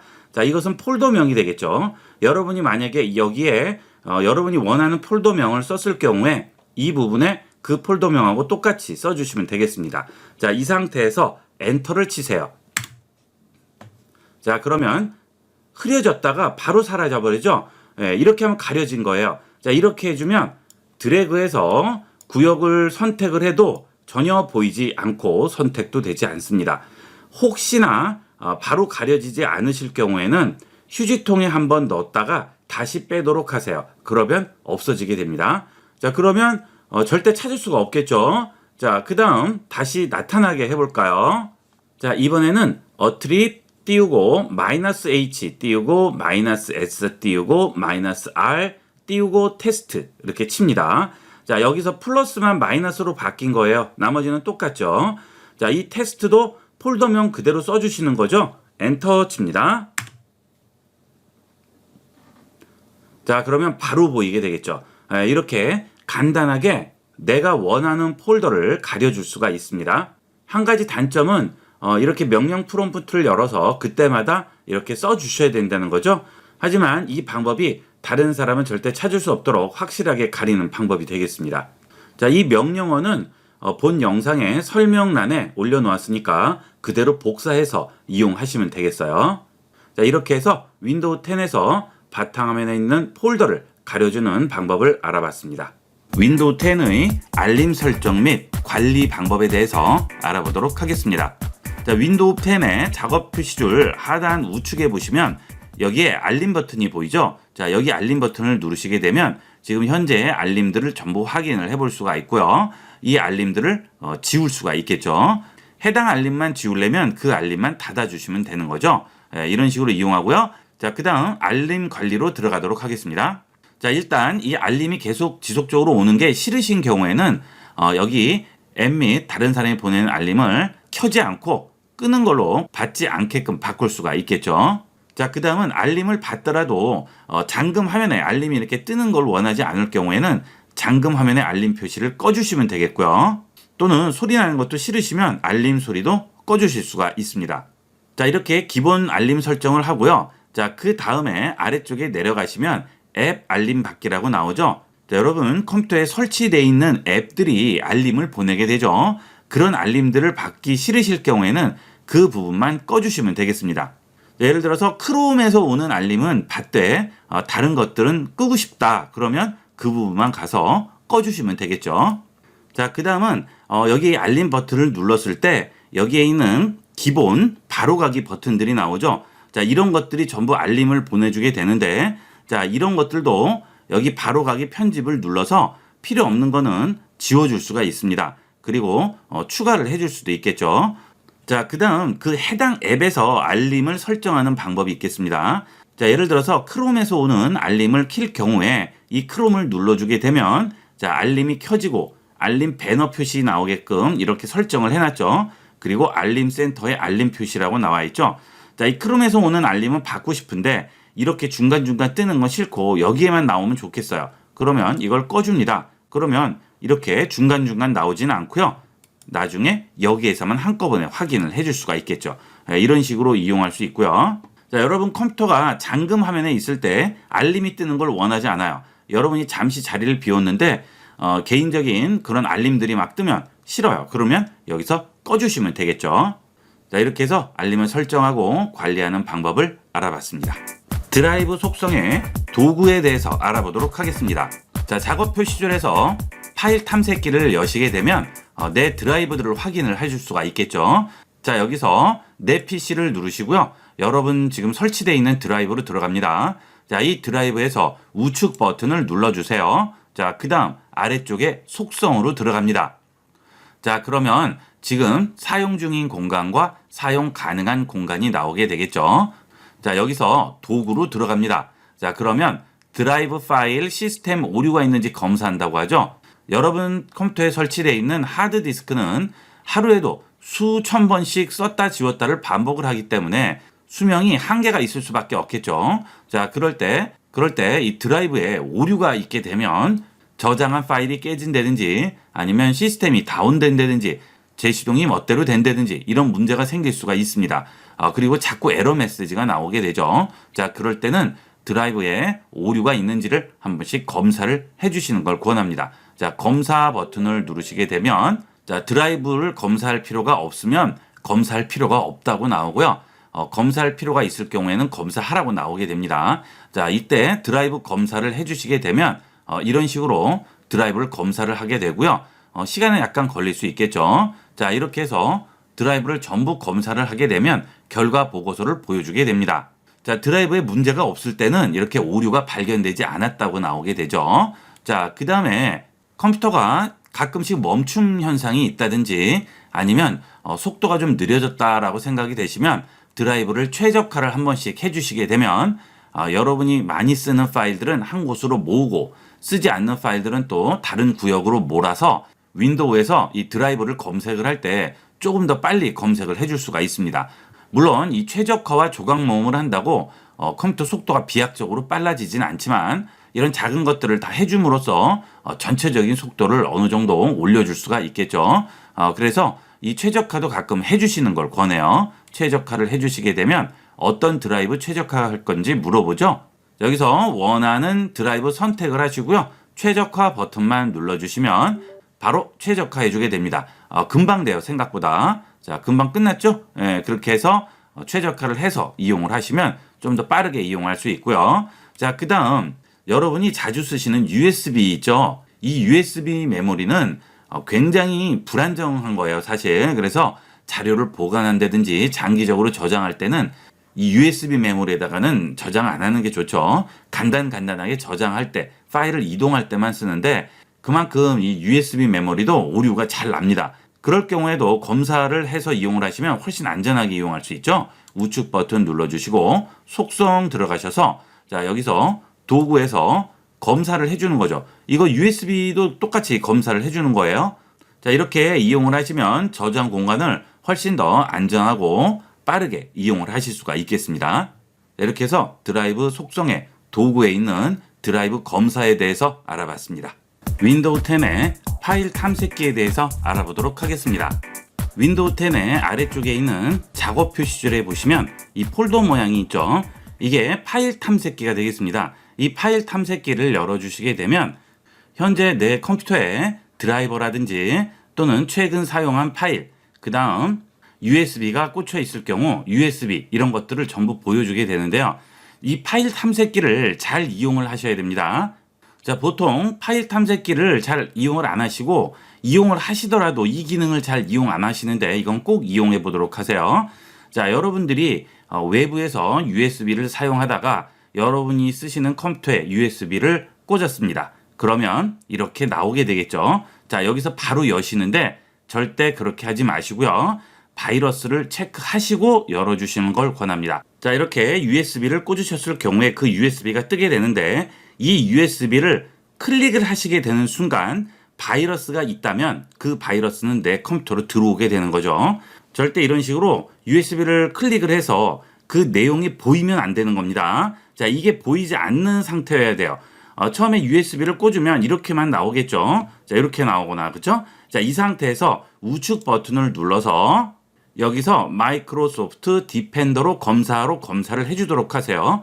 만약에 여러분이 알약이라든지 V3가 설치되어 있을 경우 그 메뉴도 나오게 됩니다. 자, 알약이나 V3로 검사하셔도 되고요. 그런 바이러스 프로그램이 설치되어 있지 않고 윈도우 10의 기본 바이러스 프로그램인 마이크로소프트 디펜더만 이용하실 경우에는 이 디펜더로도 검사하시면 됩니다. 아무 상관없어요. 자, 이렇게 해서 검사하기를 누르시게 되면 바로 검사 옵션이 나오게 되면서 바로 검사를 해주게 되죠. 자, 여기서 이상이 없으면 이제 여시는 건데 이렇게 안 하시고 그냥 여시면 만약에 USB에 바이러스가 있다 그러면 이 USB 내용이 뜨는 순간 여러분 컴퓨터는 바로 감염이 되는 거죠. 자, 이거 꼭 명심하도록 하세요. 여러분 컴퓨터에서만 쓰시면 상관없어요. 자, 그런데 그걸 가지고 외부에서 이용을 하셨을 경우에는 반드시 검사를 해주도록 하세요.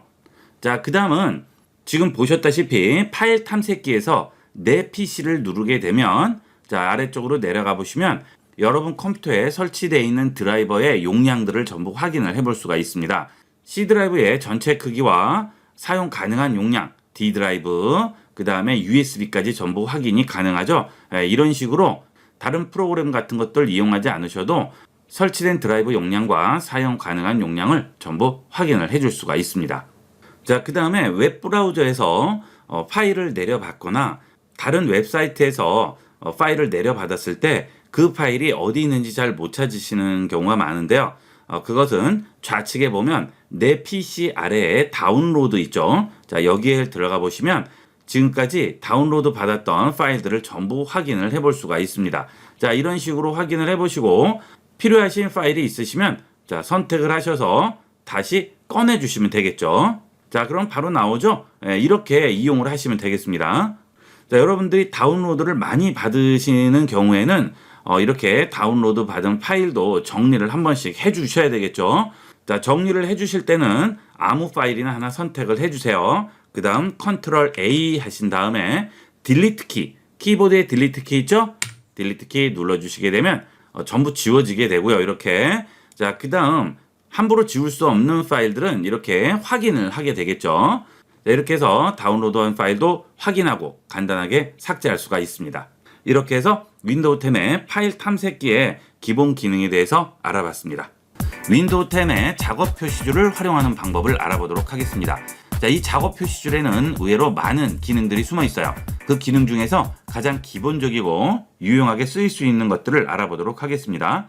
자, 우선 윈도우 10이 화면에서 작업 표시줄의 위치를 바꿀 수가 있죠. 자, 클릭 드래그해서 우측이나 하단, 좌측, 상단 이런 식으로 여러분이 원하고 가독성이 좋은 위치에 옮겨 놓을 수가 있고요.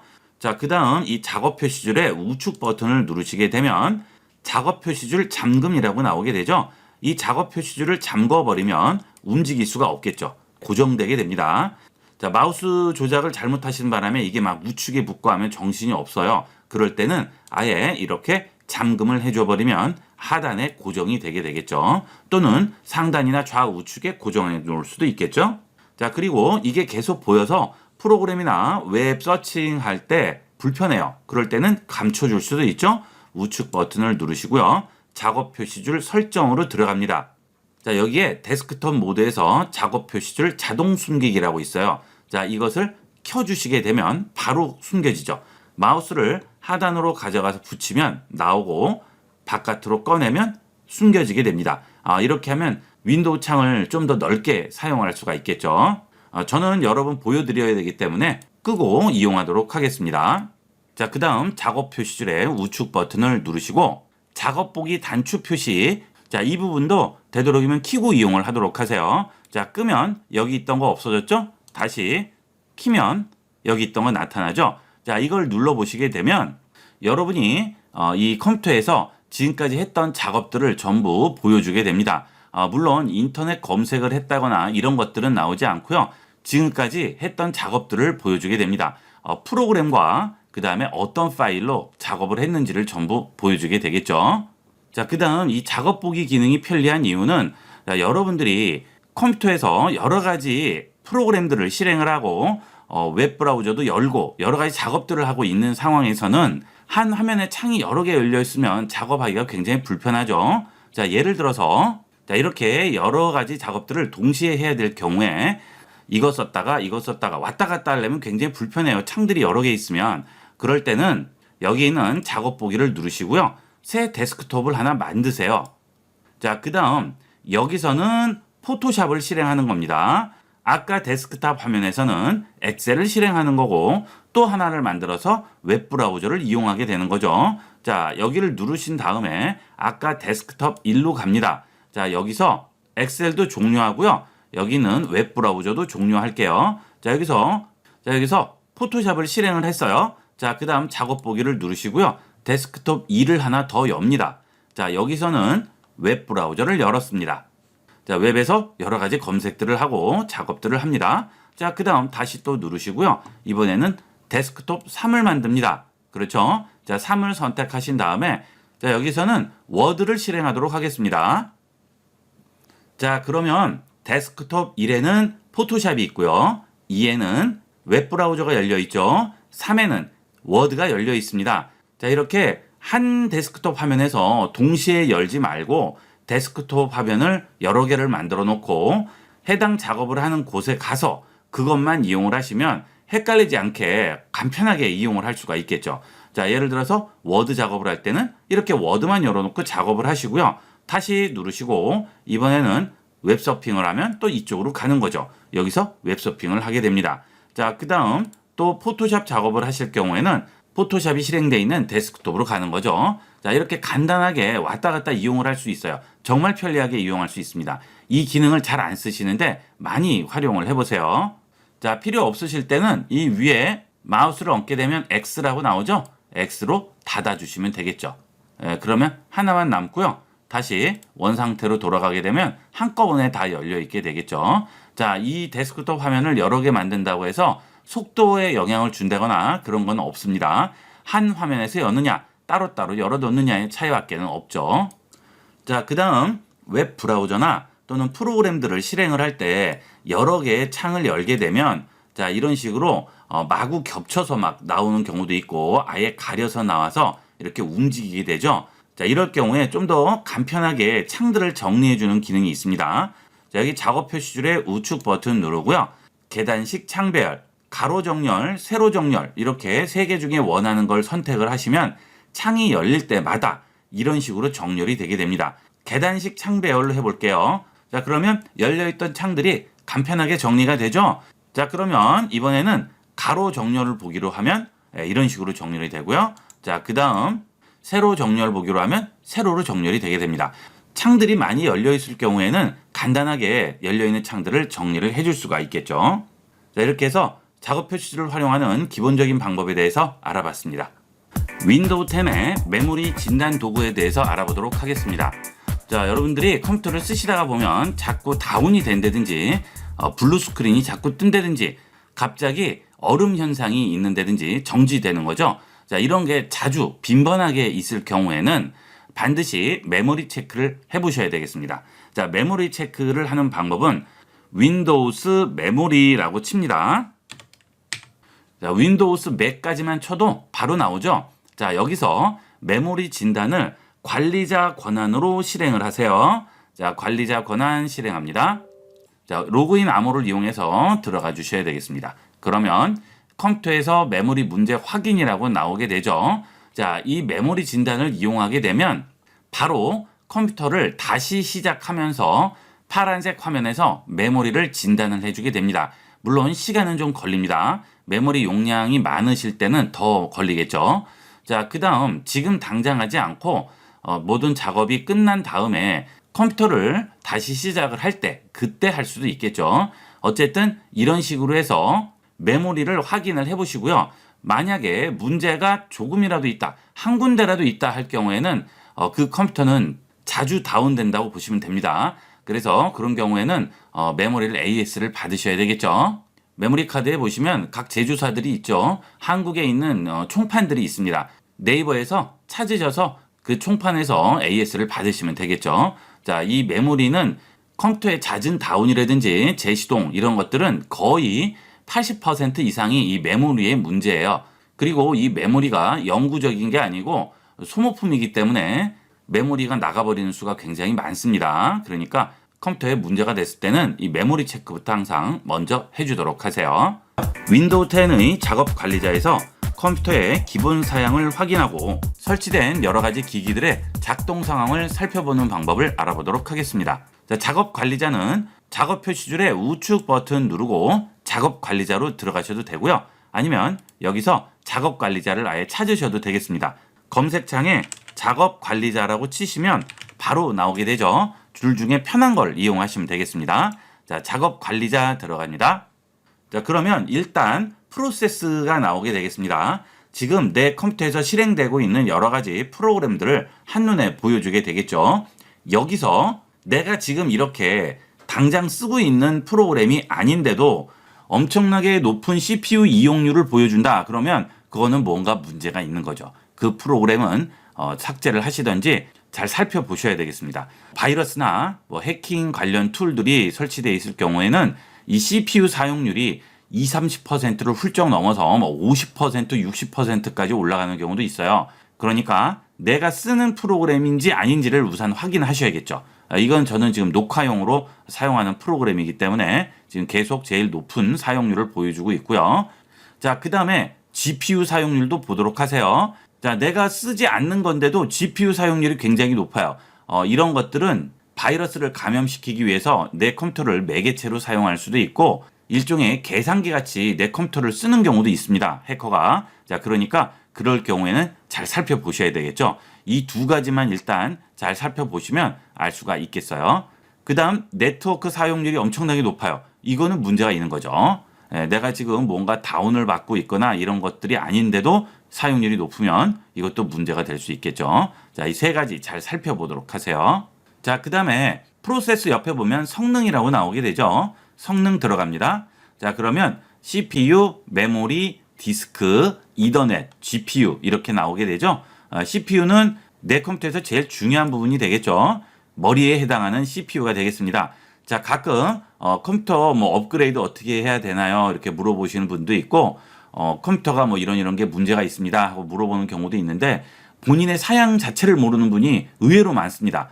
여기에 들어오시면 간단하게 본인 컴퓨터의 사양을 확인할 수가 있습니다. CPU는 지금 저 같은 경우에는 3600X라고 나오죠. 6코어라고 나오게 되겠죠.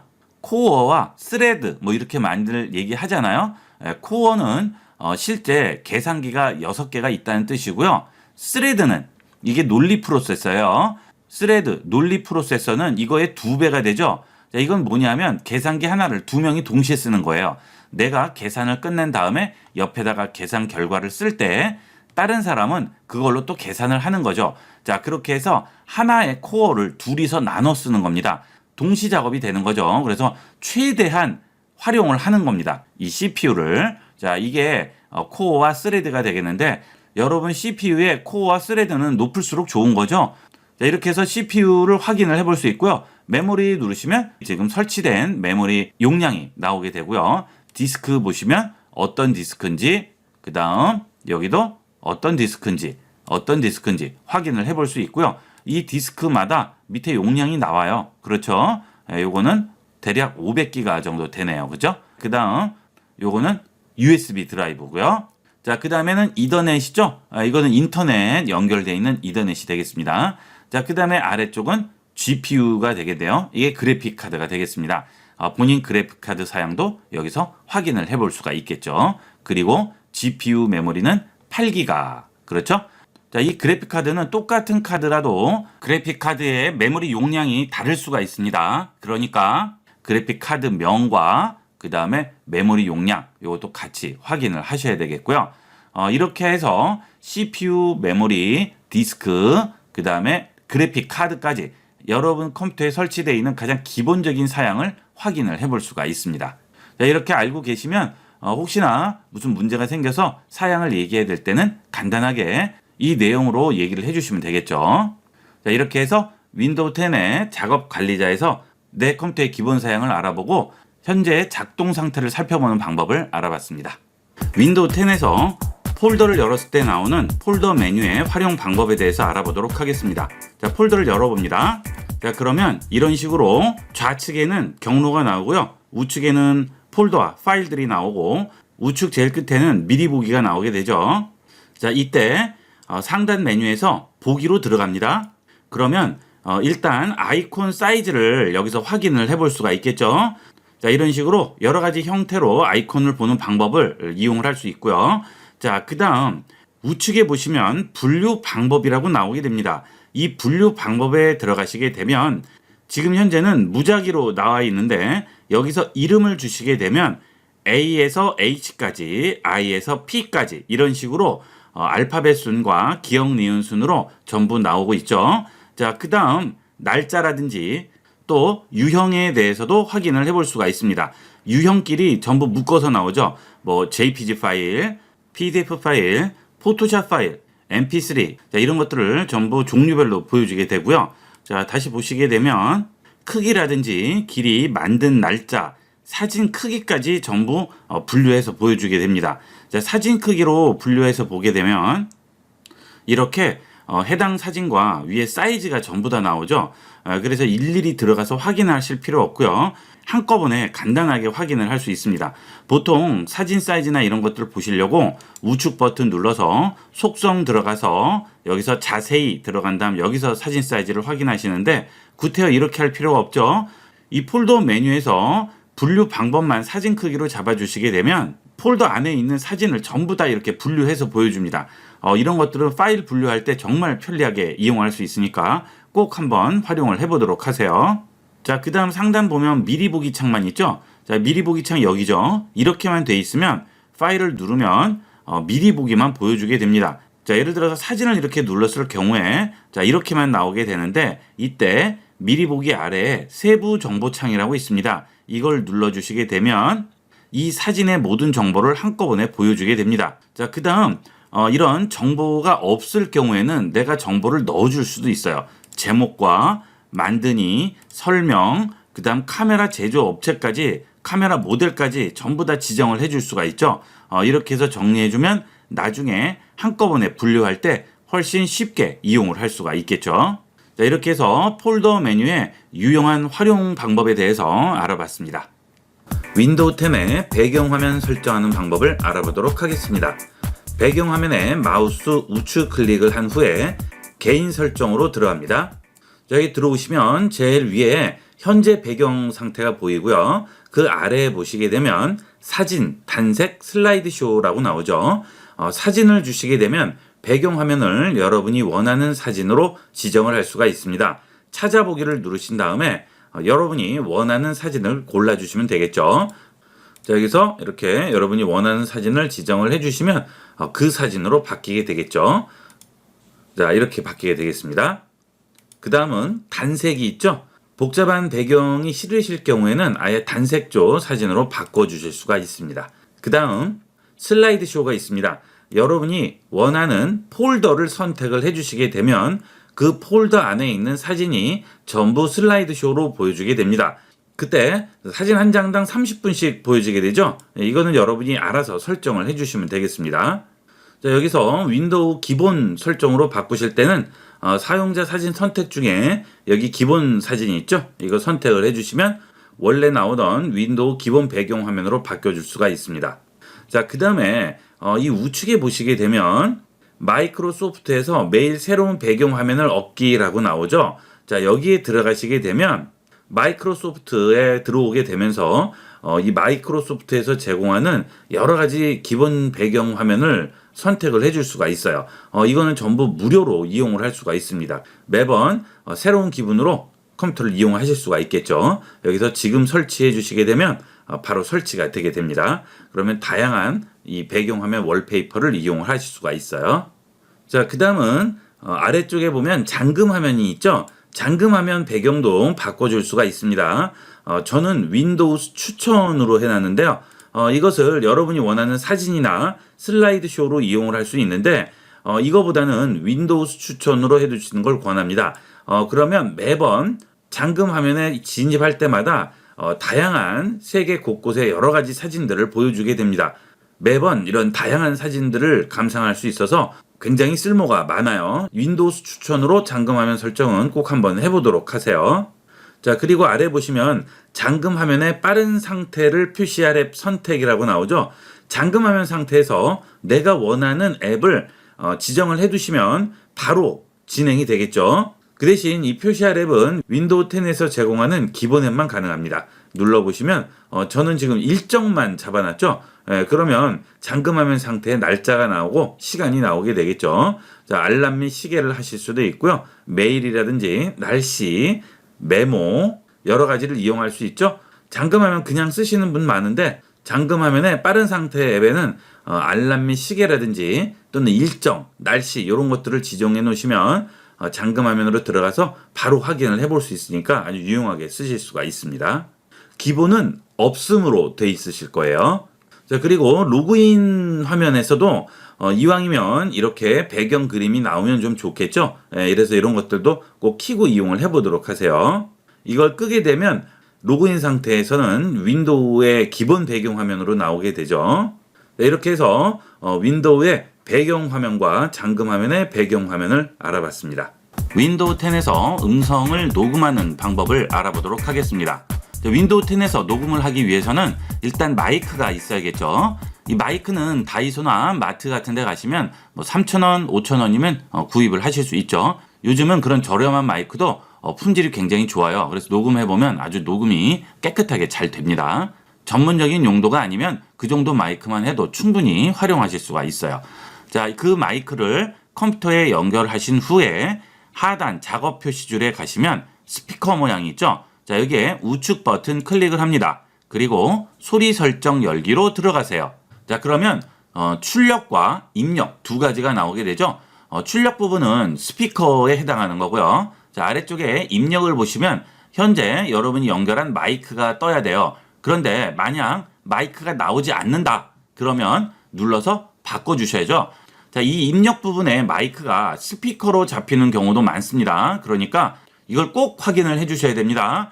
1, 20분씩 계속 녹음을 하셨는데 이 라인이 스피커로 입력이 돼 있는 바람에 음성이 하나도 녹음이 안 되는 경우가 있어요. 저도 가끔 시스템이 알아서 이렇게 바뀌어버리는 수가 있어요. 그래서 한 1, 20분씩 녹음을 했는데 나중에 보면 사운드가 하나도 입력이 안 되는 경우가 있습니다. 그래서 이 마이크 이용하실 때는 항상 여기 입력 부분에 마이크로 설정이 되어 있는지 꼭 확인을 해 보셔야 되겠어요. 그리고 이렇게 내가 얘기를 할 때 이 마이크 테스트 부분에 사운드 표시가 나와야 됩니다. 자, 이게 마이크로 설정이 되어 있는데 이게 안 나온다. 그러면 뭔가 문제가 있는 거죠. 여러분이 컴퓨터에 잘못 연결을 하셨거나 마이크에 문제가 있는 거죠. 여기서 음성에 반응한지도 꼭 확인을 하셔야 되겠고요. 자, 그 다음에 또 하나는 장치 속성인데요. 자, 입력 부분에 있는 장치 속성입니다. 출력에 있는 장치 속성이 아니에요. 입력 부분에 있는 장치 속성 들어가시면 여기에 볼륨이 있죠. 자, 이것은 스피커 볼륨이 아니고요. 내 음성을 얼만큼 크게 녹음을 할 건지 그걸 정해주는 겁니다. 자, 일단은 녹음을 했는데 소리가 너무 작게 나와요. 자, 그래서 이 작업 표시줄에 있는 스피커 볼륨을 최대한 올려도 소리가 굉장히 적게 나온다. 그러면 입력 볼륨이 너무 작아서 그렇습니다. 마이크 입력 볼륨을 좀 높여서 하게 되면 소리가 그만큼 크게 입력이 되니까 여러분이 녹음을 하셨을 때 그 소리도 크게 나오게 되겠죠. 자, 이 볼륨도 꼭 확인을 하셔야 되겠습니다.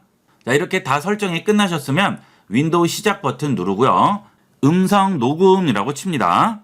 자, 음성만 치셔도 음성 녹음기라고 나올 거예요. 음성 녹음기 들어가시게 되면 이렇게 나오죠. 자, 음성 녹음기를 처음 쓰시는 분들은 다 이 화면으로 나오게 될 겁니다. 자, 여기서 마이크 버튼 누르시고 녹음을 하시면 되겠어요. 자, 해볼까요? 안녕하세요. 윈도우 10의 음성 녹음기 기능을 알아보고 있습니다. 멈춥니다. 자, 그러면 이렇게 나오죠. 한 번이라도 녹음됐으면 이런 식으로 화면이 나오고요. 녹음을 한 번도 안 하셨으면 우측만 나오게 됩니다. 자, 여기서 플레이를 해보면 안녕하세요. 윈도우 10의 음성 녹음기 기능을 알아보고 있습니다. 자, 이렇게 됐죠? 이렇게 해서 저장을 하셔도 되고요. 그 다음 이렇게 했을 때 필요 없는 부분이 있을 거 아니에요. 그 부분을 잘라줄 수도 있습니다. 자, 플레이 해보면 자, 여기까지는 가만히 있다가 여기서부터 말이 시작하죠. 앞쪽 자르고 끝부분에 소리가 끝나고 계속 무음으로 나오는 구간이 있죠. 거기도 잘라버리고 싶어요. 그러면 이 아래쪽에 보시면 자르기 기능이 있습니다. 여기를 들어가셔서 자, 필요한 구간만 선택을 해주시면 돼요. 자, 일단은 여기 파란색으로 플레이 되는 곳에 위치를 앞쪽으로 옮기고요. 플레이를 해줍니다. 안녕하세요.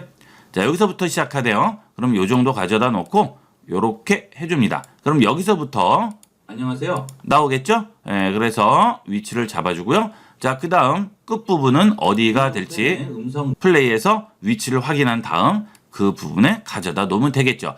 자, 여기 있는 앞뒤 공간은 사실 필요 없는 거죠. 이렇게 해서 저장만 해주시면 됩니다.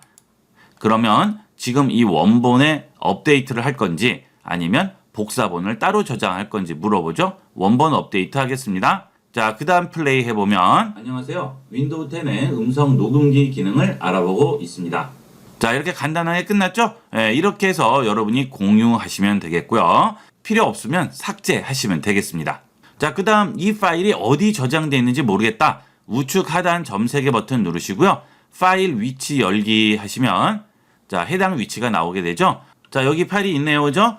여기 보시게 되면 여기 있는 폴더 버튼 있죠? 자, 요거 눌러주시면 C 유저의 본인 계정, 그 다음에 도큐먼트, 소리 녹음 거기에 들어가 있는 거죠. 이렇게 해서 위치도 찾아줄 수가 있습니다. 이렇게 해서 윈도우 10에서 음성을 녹음하는 방법을 알아봤습니다. 윈도우 10에서 작업을 하시다가 보면 키보드의 키가 뭔가 잘못 눌렸는지 자음 모음이 따로 입력되는 경우가 있죠. 자, 그럴 경우에 해결하는 방법을 알아보도록 하겠습니다. 자, 우선 메모장을 열어보도록 할게요. 자, 메모장 열고요. 자, 여기에 입력을 합니다. 안녕하세요 라고 치면 이렇게 들어가죠. 자, 그런데 키보드에서 윈도우와 H키를 같이 동시에 누르게 되면 이 자 모음이 분리돼서 나오게 돼요. 자, 해볼게요. 윈도우 H. 자, 그 다음 입력을 해볼까요? 자, 어떻게 돼요? 자, 이런 식으로 자음 모음이 전부 다 분리돼서 연결이 안 되죠. 자, 이럴 경우에 이거저거 해보시다가 안 돼서 컴퓨터를 껐다가 키시면 그땐 또 되고 이러는 경우가 많을 겁니다. 자, 이걸 해결하는 방법은 자, 하단 작업 표시줄에 우측 버튼 눌러주시고요. 여기서 작업 관리자로 들어갑니다. 자, 그러면 제일 처음 프로세스 탭이 선택이 돼 있을 거예요. 자, 여기서 제일 앞글자 M자를 찾아가세요. 그게 아니고 막 뒤죽박죽 섞여 있다 그러면 이름을 한 번만 눌러주시면 순서대로 ABC 순으로 나오게 됩니다.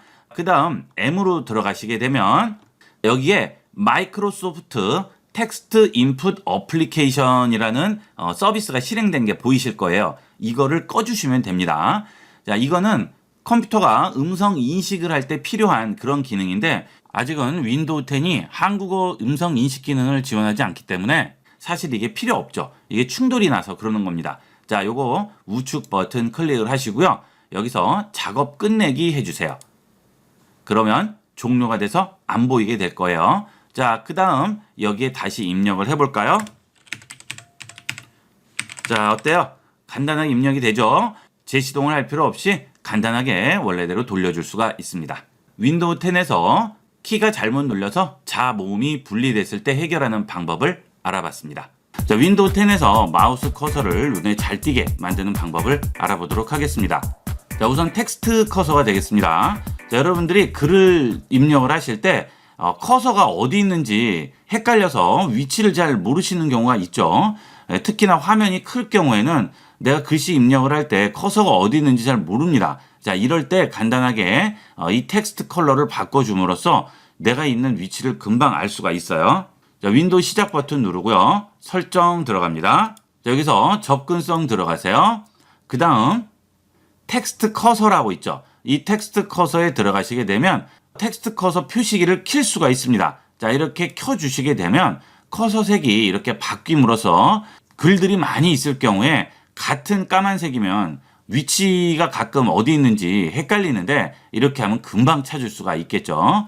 자, 이렇게 해주면 커서 모양을 자, 이렇게 되면 커서 모양에 자, 이렇게 커서 위아래에 이런 모양 자, 커서의 위아래에 이렇게 컬러가 생겨서 금방 위치를 찾을 수가 있죠. 아무리 긴 문장이 들어가 있더라도 중간에 이런 커서가 있으면 금방 찾을 수가 있습니다. 자, 그리고 그 커서 크기도 바꿔줄 수가 있죠.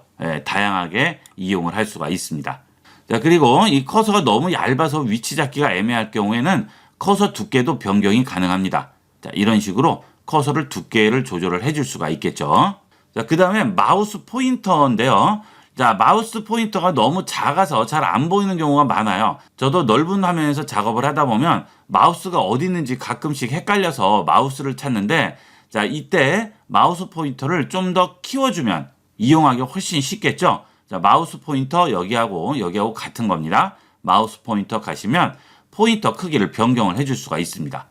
이건 너무 크지만 요거를 조금만 줄여서 어느 정도만 해놓으시면 이용하기가 훨씬 편하겠죠. 나중에 찾으시기도 좋습니다. 그리고 컬러도 지정할 수 있고요. 다양하게 이용할 수 있으니까 마우스 포인터는 약간 키워놓고 쓰시면 훨씬 쓰기가 좋으세요. 윈도우 10에서 바탕화면에 있는 아이콘을 보고 숨기는 방법을 알아보도록 하겠습니다. 자, 바탕화면에 우측 버튼 클릭을 하시고 보기로 들어갑니다. 자, 그러면 큰 아이콘, 보통 아이콘, 작은 아이콘이 있죠. 여기서 아이콘 크기를 조절을 해줄 수가 있습니다. 자, 다시 작은 아이콘으로 바꿔줄게요. 아이콘들이 작아서 잘 안 보실 경우에는 이렇게 아이콘을 좀 키워서 보시면 되겠고요. 자, 그 다음 아이콘 정렬이 있죠. 아이콘 자동 정렬을 하면 이렇게 흩어져 있는 아이콘들을 자동으로 정렬을 해주게 됩니다. 이런 식으로 아이콘이 계속 이 위치에 들어가려고 하죠. 아래로 내리더라도 계속 그 위치로 갑니다. 자, 그 대신 이렇게 자동 정렬을 하면 내가 아이콘을 들고 아무리 다른 데 가져다 놓으려고 해도 계속 그 위치로 자동으로 정렬이 되죠. 자, 이런 게 좀 불편할 수도 있죠. 그럴 때는 끄고 이용을 해주시면 되겠습니다. 그 다음에 아이콘을 그리드에 맞춤으로 주시게 되면 자, 이렇게 어중간한 위치에 놓더라도 항상 그리드에 정렬이 돼서 배치가 되죠. 중간 부분에 놓더라도 항상 여기에 맞춰서 들어가게 됩니다. 자, 이게 그리드 맞춤이 되겠어요. 자, 그 다음에 바탕화면에 아이콘 많이 꺼내놓고 이용하시는 분들 많으신데 작업을 하시다 보면 아이콘들이 너무 많아서 정신이 없어요. 그럴 경우에는 우측 버튼 보기에 들어가서 바탕화면 아이콘 표시를 끕니다. 그러면 휴지통까지 싹 다 사라지게 되겠죠. 그러면 좀 더 깔끔하게 볼 수가 있겠죠. 이렇게 해서 아이콘을 잠시 가려줄 수가 있습니다. 이렇게 해서 바탕화면에 아이콘을 조절하는 방법을 알아봤습니다. 자, 컴퓨터를 이용을 하시다 보면 이런 검색창에 입력을 할 때나 또는 이런 브라우저에 입력을 할 때 추천 문구가 뜬다든지 자꾸 자동 입력이 돼버리는 경우가 있죠. 또는 그런 걸 또 이용을 하고 싶어 하시는 분들도 있어요. 자, 그 기능을 보도록 하겠습니다. 자, 윈도우 시작 버튼 누르시게 되면 설정 있죠. 설정 들어갑니다. 여기서 장치로 들어갑니다. 그 다음 입력으로 들어가시게 되면 하드웨어 키보드라고 있죠. 여기에 보시면 입력할 때 추천 단어 표시와 입력할 때 철자가 틀린 단어 자동 고침이 있습니다.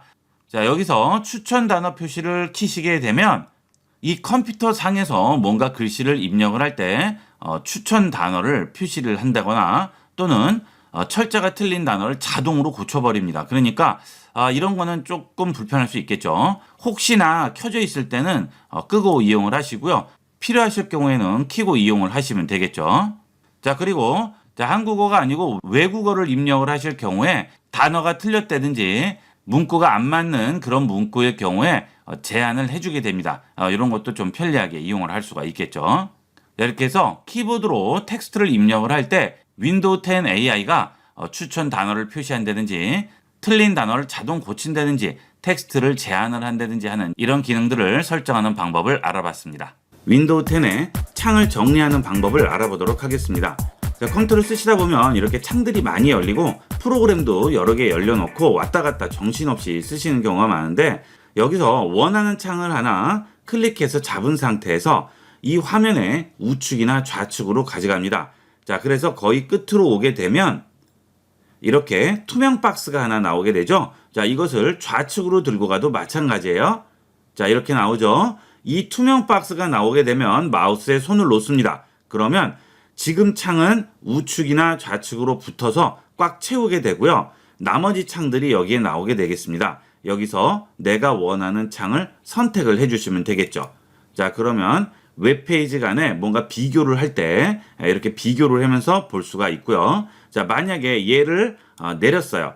그 다음 이거를 여기 놓고 여기 있는 내용을 복사해야 되겠어요. 그러면 또 이거를 잡고 자, 좌측으로 가져다 붙이면 또 투명 박스가 나오죠. 자, 여기서 마우스 버튼을 놓으면 또 채워주게 됩니다. 자, 그러면 이런 식으로 해서 복사해서 붙여서 이용을 할 수가 있겠죠. 요거 아주 편리한 기능이니까 많이 활용을 해보시고요. 자, 이게 적용이 안 되실 때는 윈도우 시작 버튼 누르시고요. 여기 설정 들어갑니다. 자, 설정 들어오시면 시스템 있죠? 시스템 들어오시고 좌측 아래쪽에 보면 멀티태스킹이라고 있어요. 이 멀티태스킹에서 창 맞춤이 켜 있어야 합니다. 그리고 창을 끌 때 가능한 공간을 꽉 채우도록 창 크기 자동 조정한다고 하죠. 이것도 켜 주셔야겠죠. 그리고 끌 때 창 옆으로 끌어올 수 있는 항목 표시 이것도 켜 주셔야겠죠. 자, 이렇게 켜서 이용하시면 지금과 같이 간단하게 창들을 조정해서 이용하실 수가 있습니다. 이렇게 윈도우 창에서 열려있는 창을 조정하는 방법을 알아봤습니다. 윈도우 10에서 원하는 부분을 확대하거나 축소하고 해당 부분을 읽어주는 기능을 알아보도록 하겠습니다. 자, 컴퓨터 쓰시다 보면 텍스트가 너무 작아서 잘 안 보인다거나 아주 미세하게 작게 글씨가 너무 작게 쓰여진 부분은 일부분이 보이지 않아서 좀 키워서 봐야 된다거나 하는 경우가 있죠. 자, 이럴 때도 단축키를 이용해서 간단하게 해결을 할 수가 있습니다. 윈도우 키 누르시고요. 플러스 버튼 누릅니다. 자, 그러면 이렇게 투명창이 나오게 되죠. 자, 이 상태에서 여기는 플러스를 누르셔도 되고요. 아니면 윈도우 키를 누르시고 플러스를 누르시면 확대가 되겠죠. 자, 이런 식으로 확대해서 볼 수가 있습니다. 또는 윈도우와 마이너스 키를 누르시면 원래대로 돌아가게 되겠죠. 자, 이렇게 해서 내가 원하는 부분을 확대해서 볼 수 있고요. 지금 마우스가 위치한 곳에 똑같이 클릭해서 링크 그대로 다 됩니다. 단지 확대가 돼서 좀 보기가 편하다 뿐이지 나머지 기능은 똑같이 쓰실 수 있어요. 자, 그 다음에 여기에 보시면 음성을 읽어주는 기능이 있죠. 예, 이걸 한번 해보도록 하겠습니다. 자, 이 버튼을 누르고 할 수도 있고요. 아니면 컨트롤 알트 키를 누르시고 읽을 글씨에 클릭합니다. 자, 여기에 커서 보이시죠? 자, 여기에 클릭합니다. 8월에도 무더위가 계속될 것으로 예상되면서 여름 가전 수요 또한 더욱 늘어날 것으로 보인다. 자, 이렇게 내가 원하는 구역의 텍스트를 전부 읽어주죠. 자, 이렇게 해서 텍스트가 잘 보이지 않을 경우에 간단하게 이용을 할 수가 있습니다. 자, 이 기능을 취소할 때는 윈도우 키와 ESC 누르시면 취소가 되게 되겠죠. 자, 그래서 컴퓨터 사용을 하시다가 부분 잘 안 보이는 부분이 있으면 이렇게 간단하게 확대하시고, 아니면 텍스트를 다 읽기가 귀찮으시면 이렇게 간단하게 한 번만 찍어주시면 다 읽어주니까 다른 일 하면서도 자유롭게 이용을 하실 수가 있어요. 자, 이렇게 해서 윈도우 10의 확대 축소 기능과 읽어주는 기능을 알아봤습니다.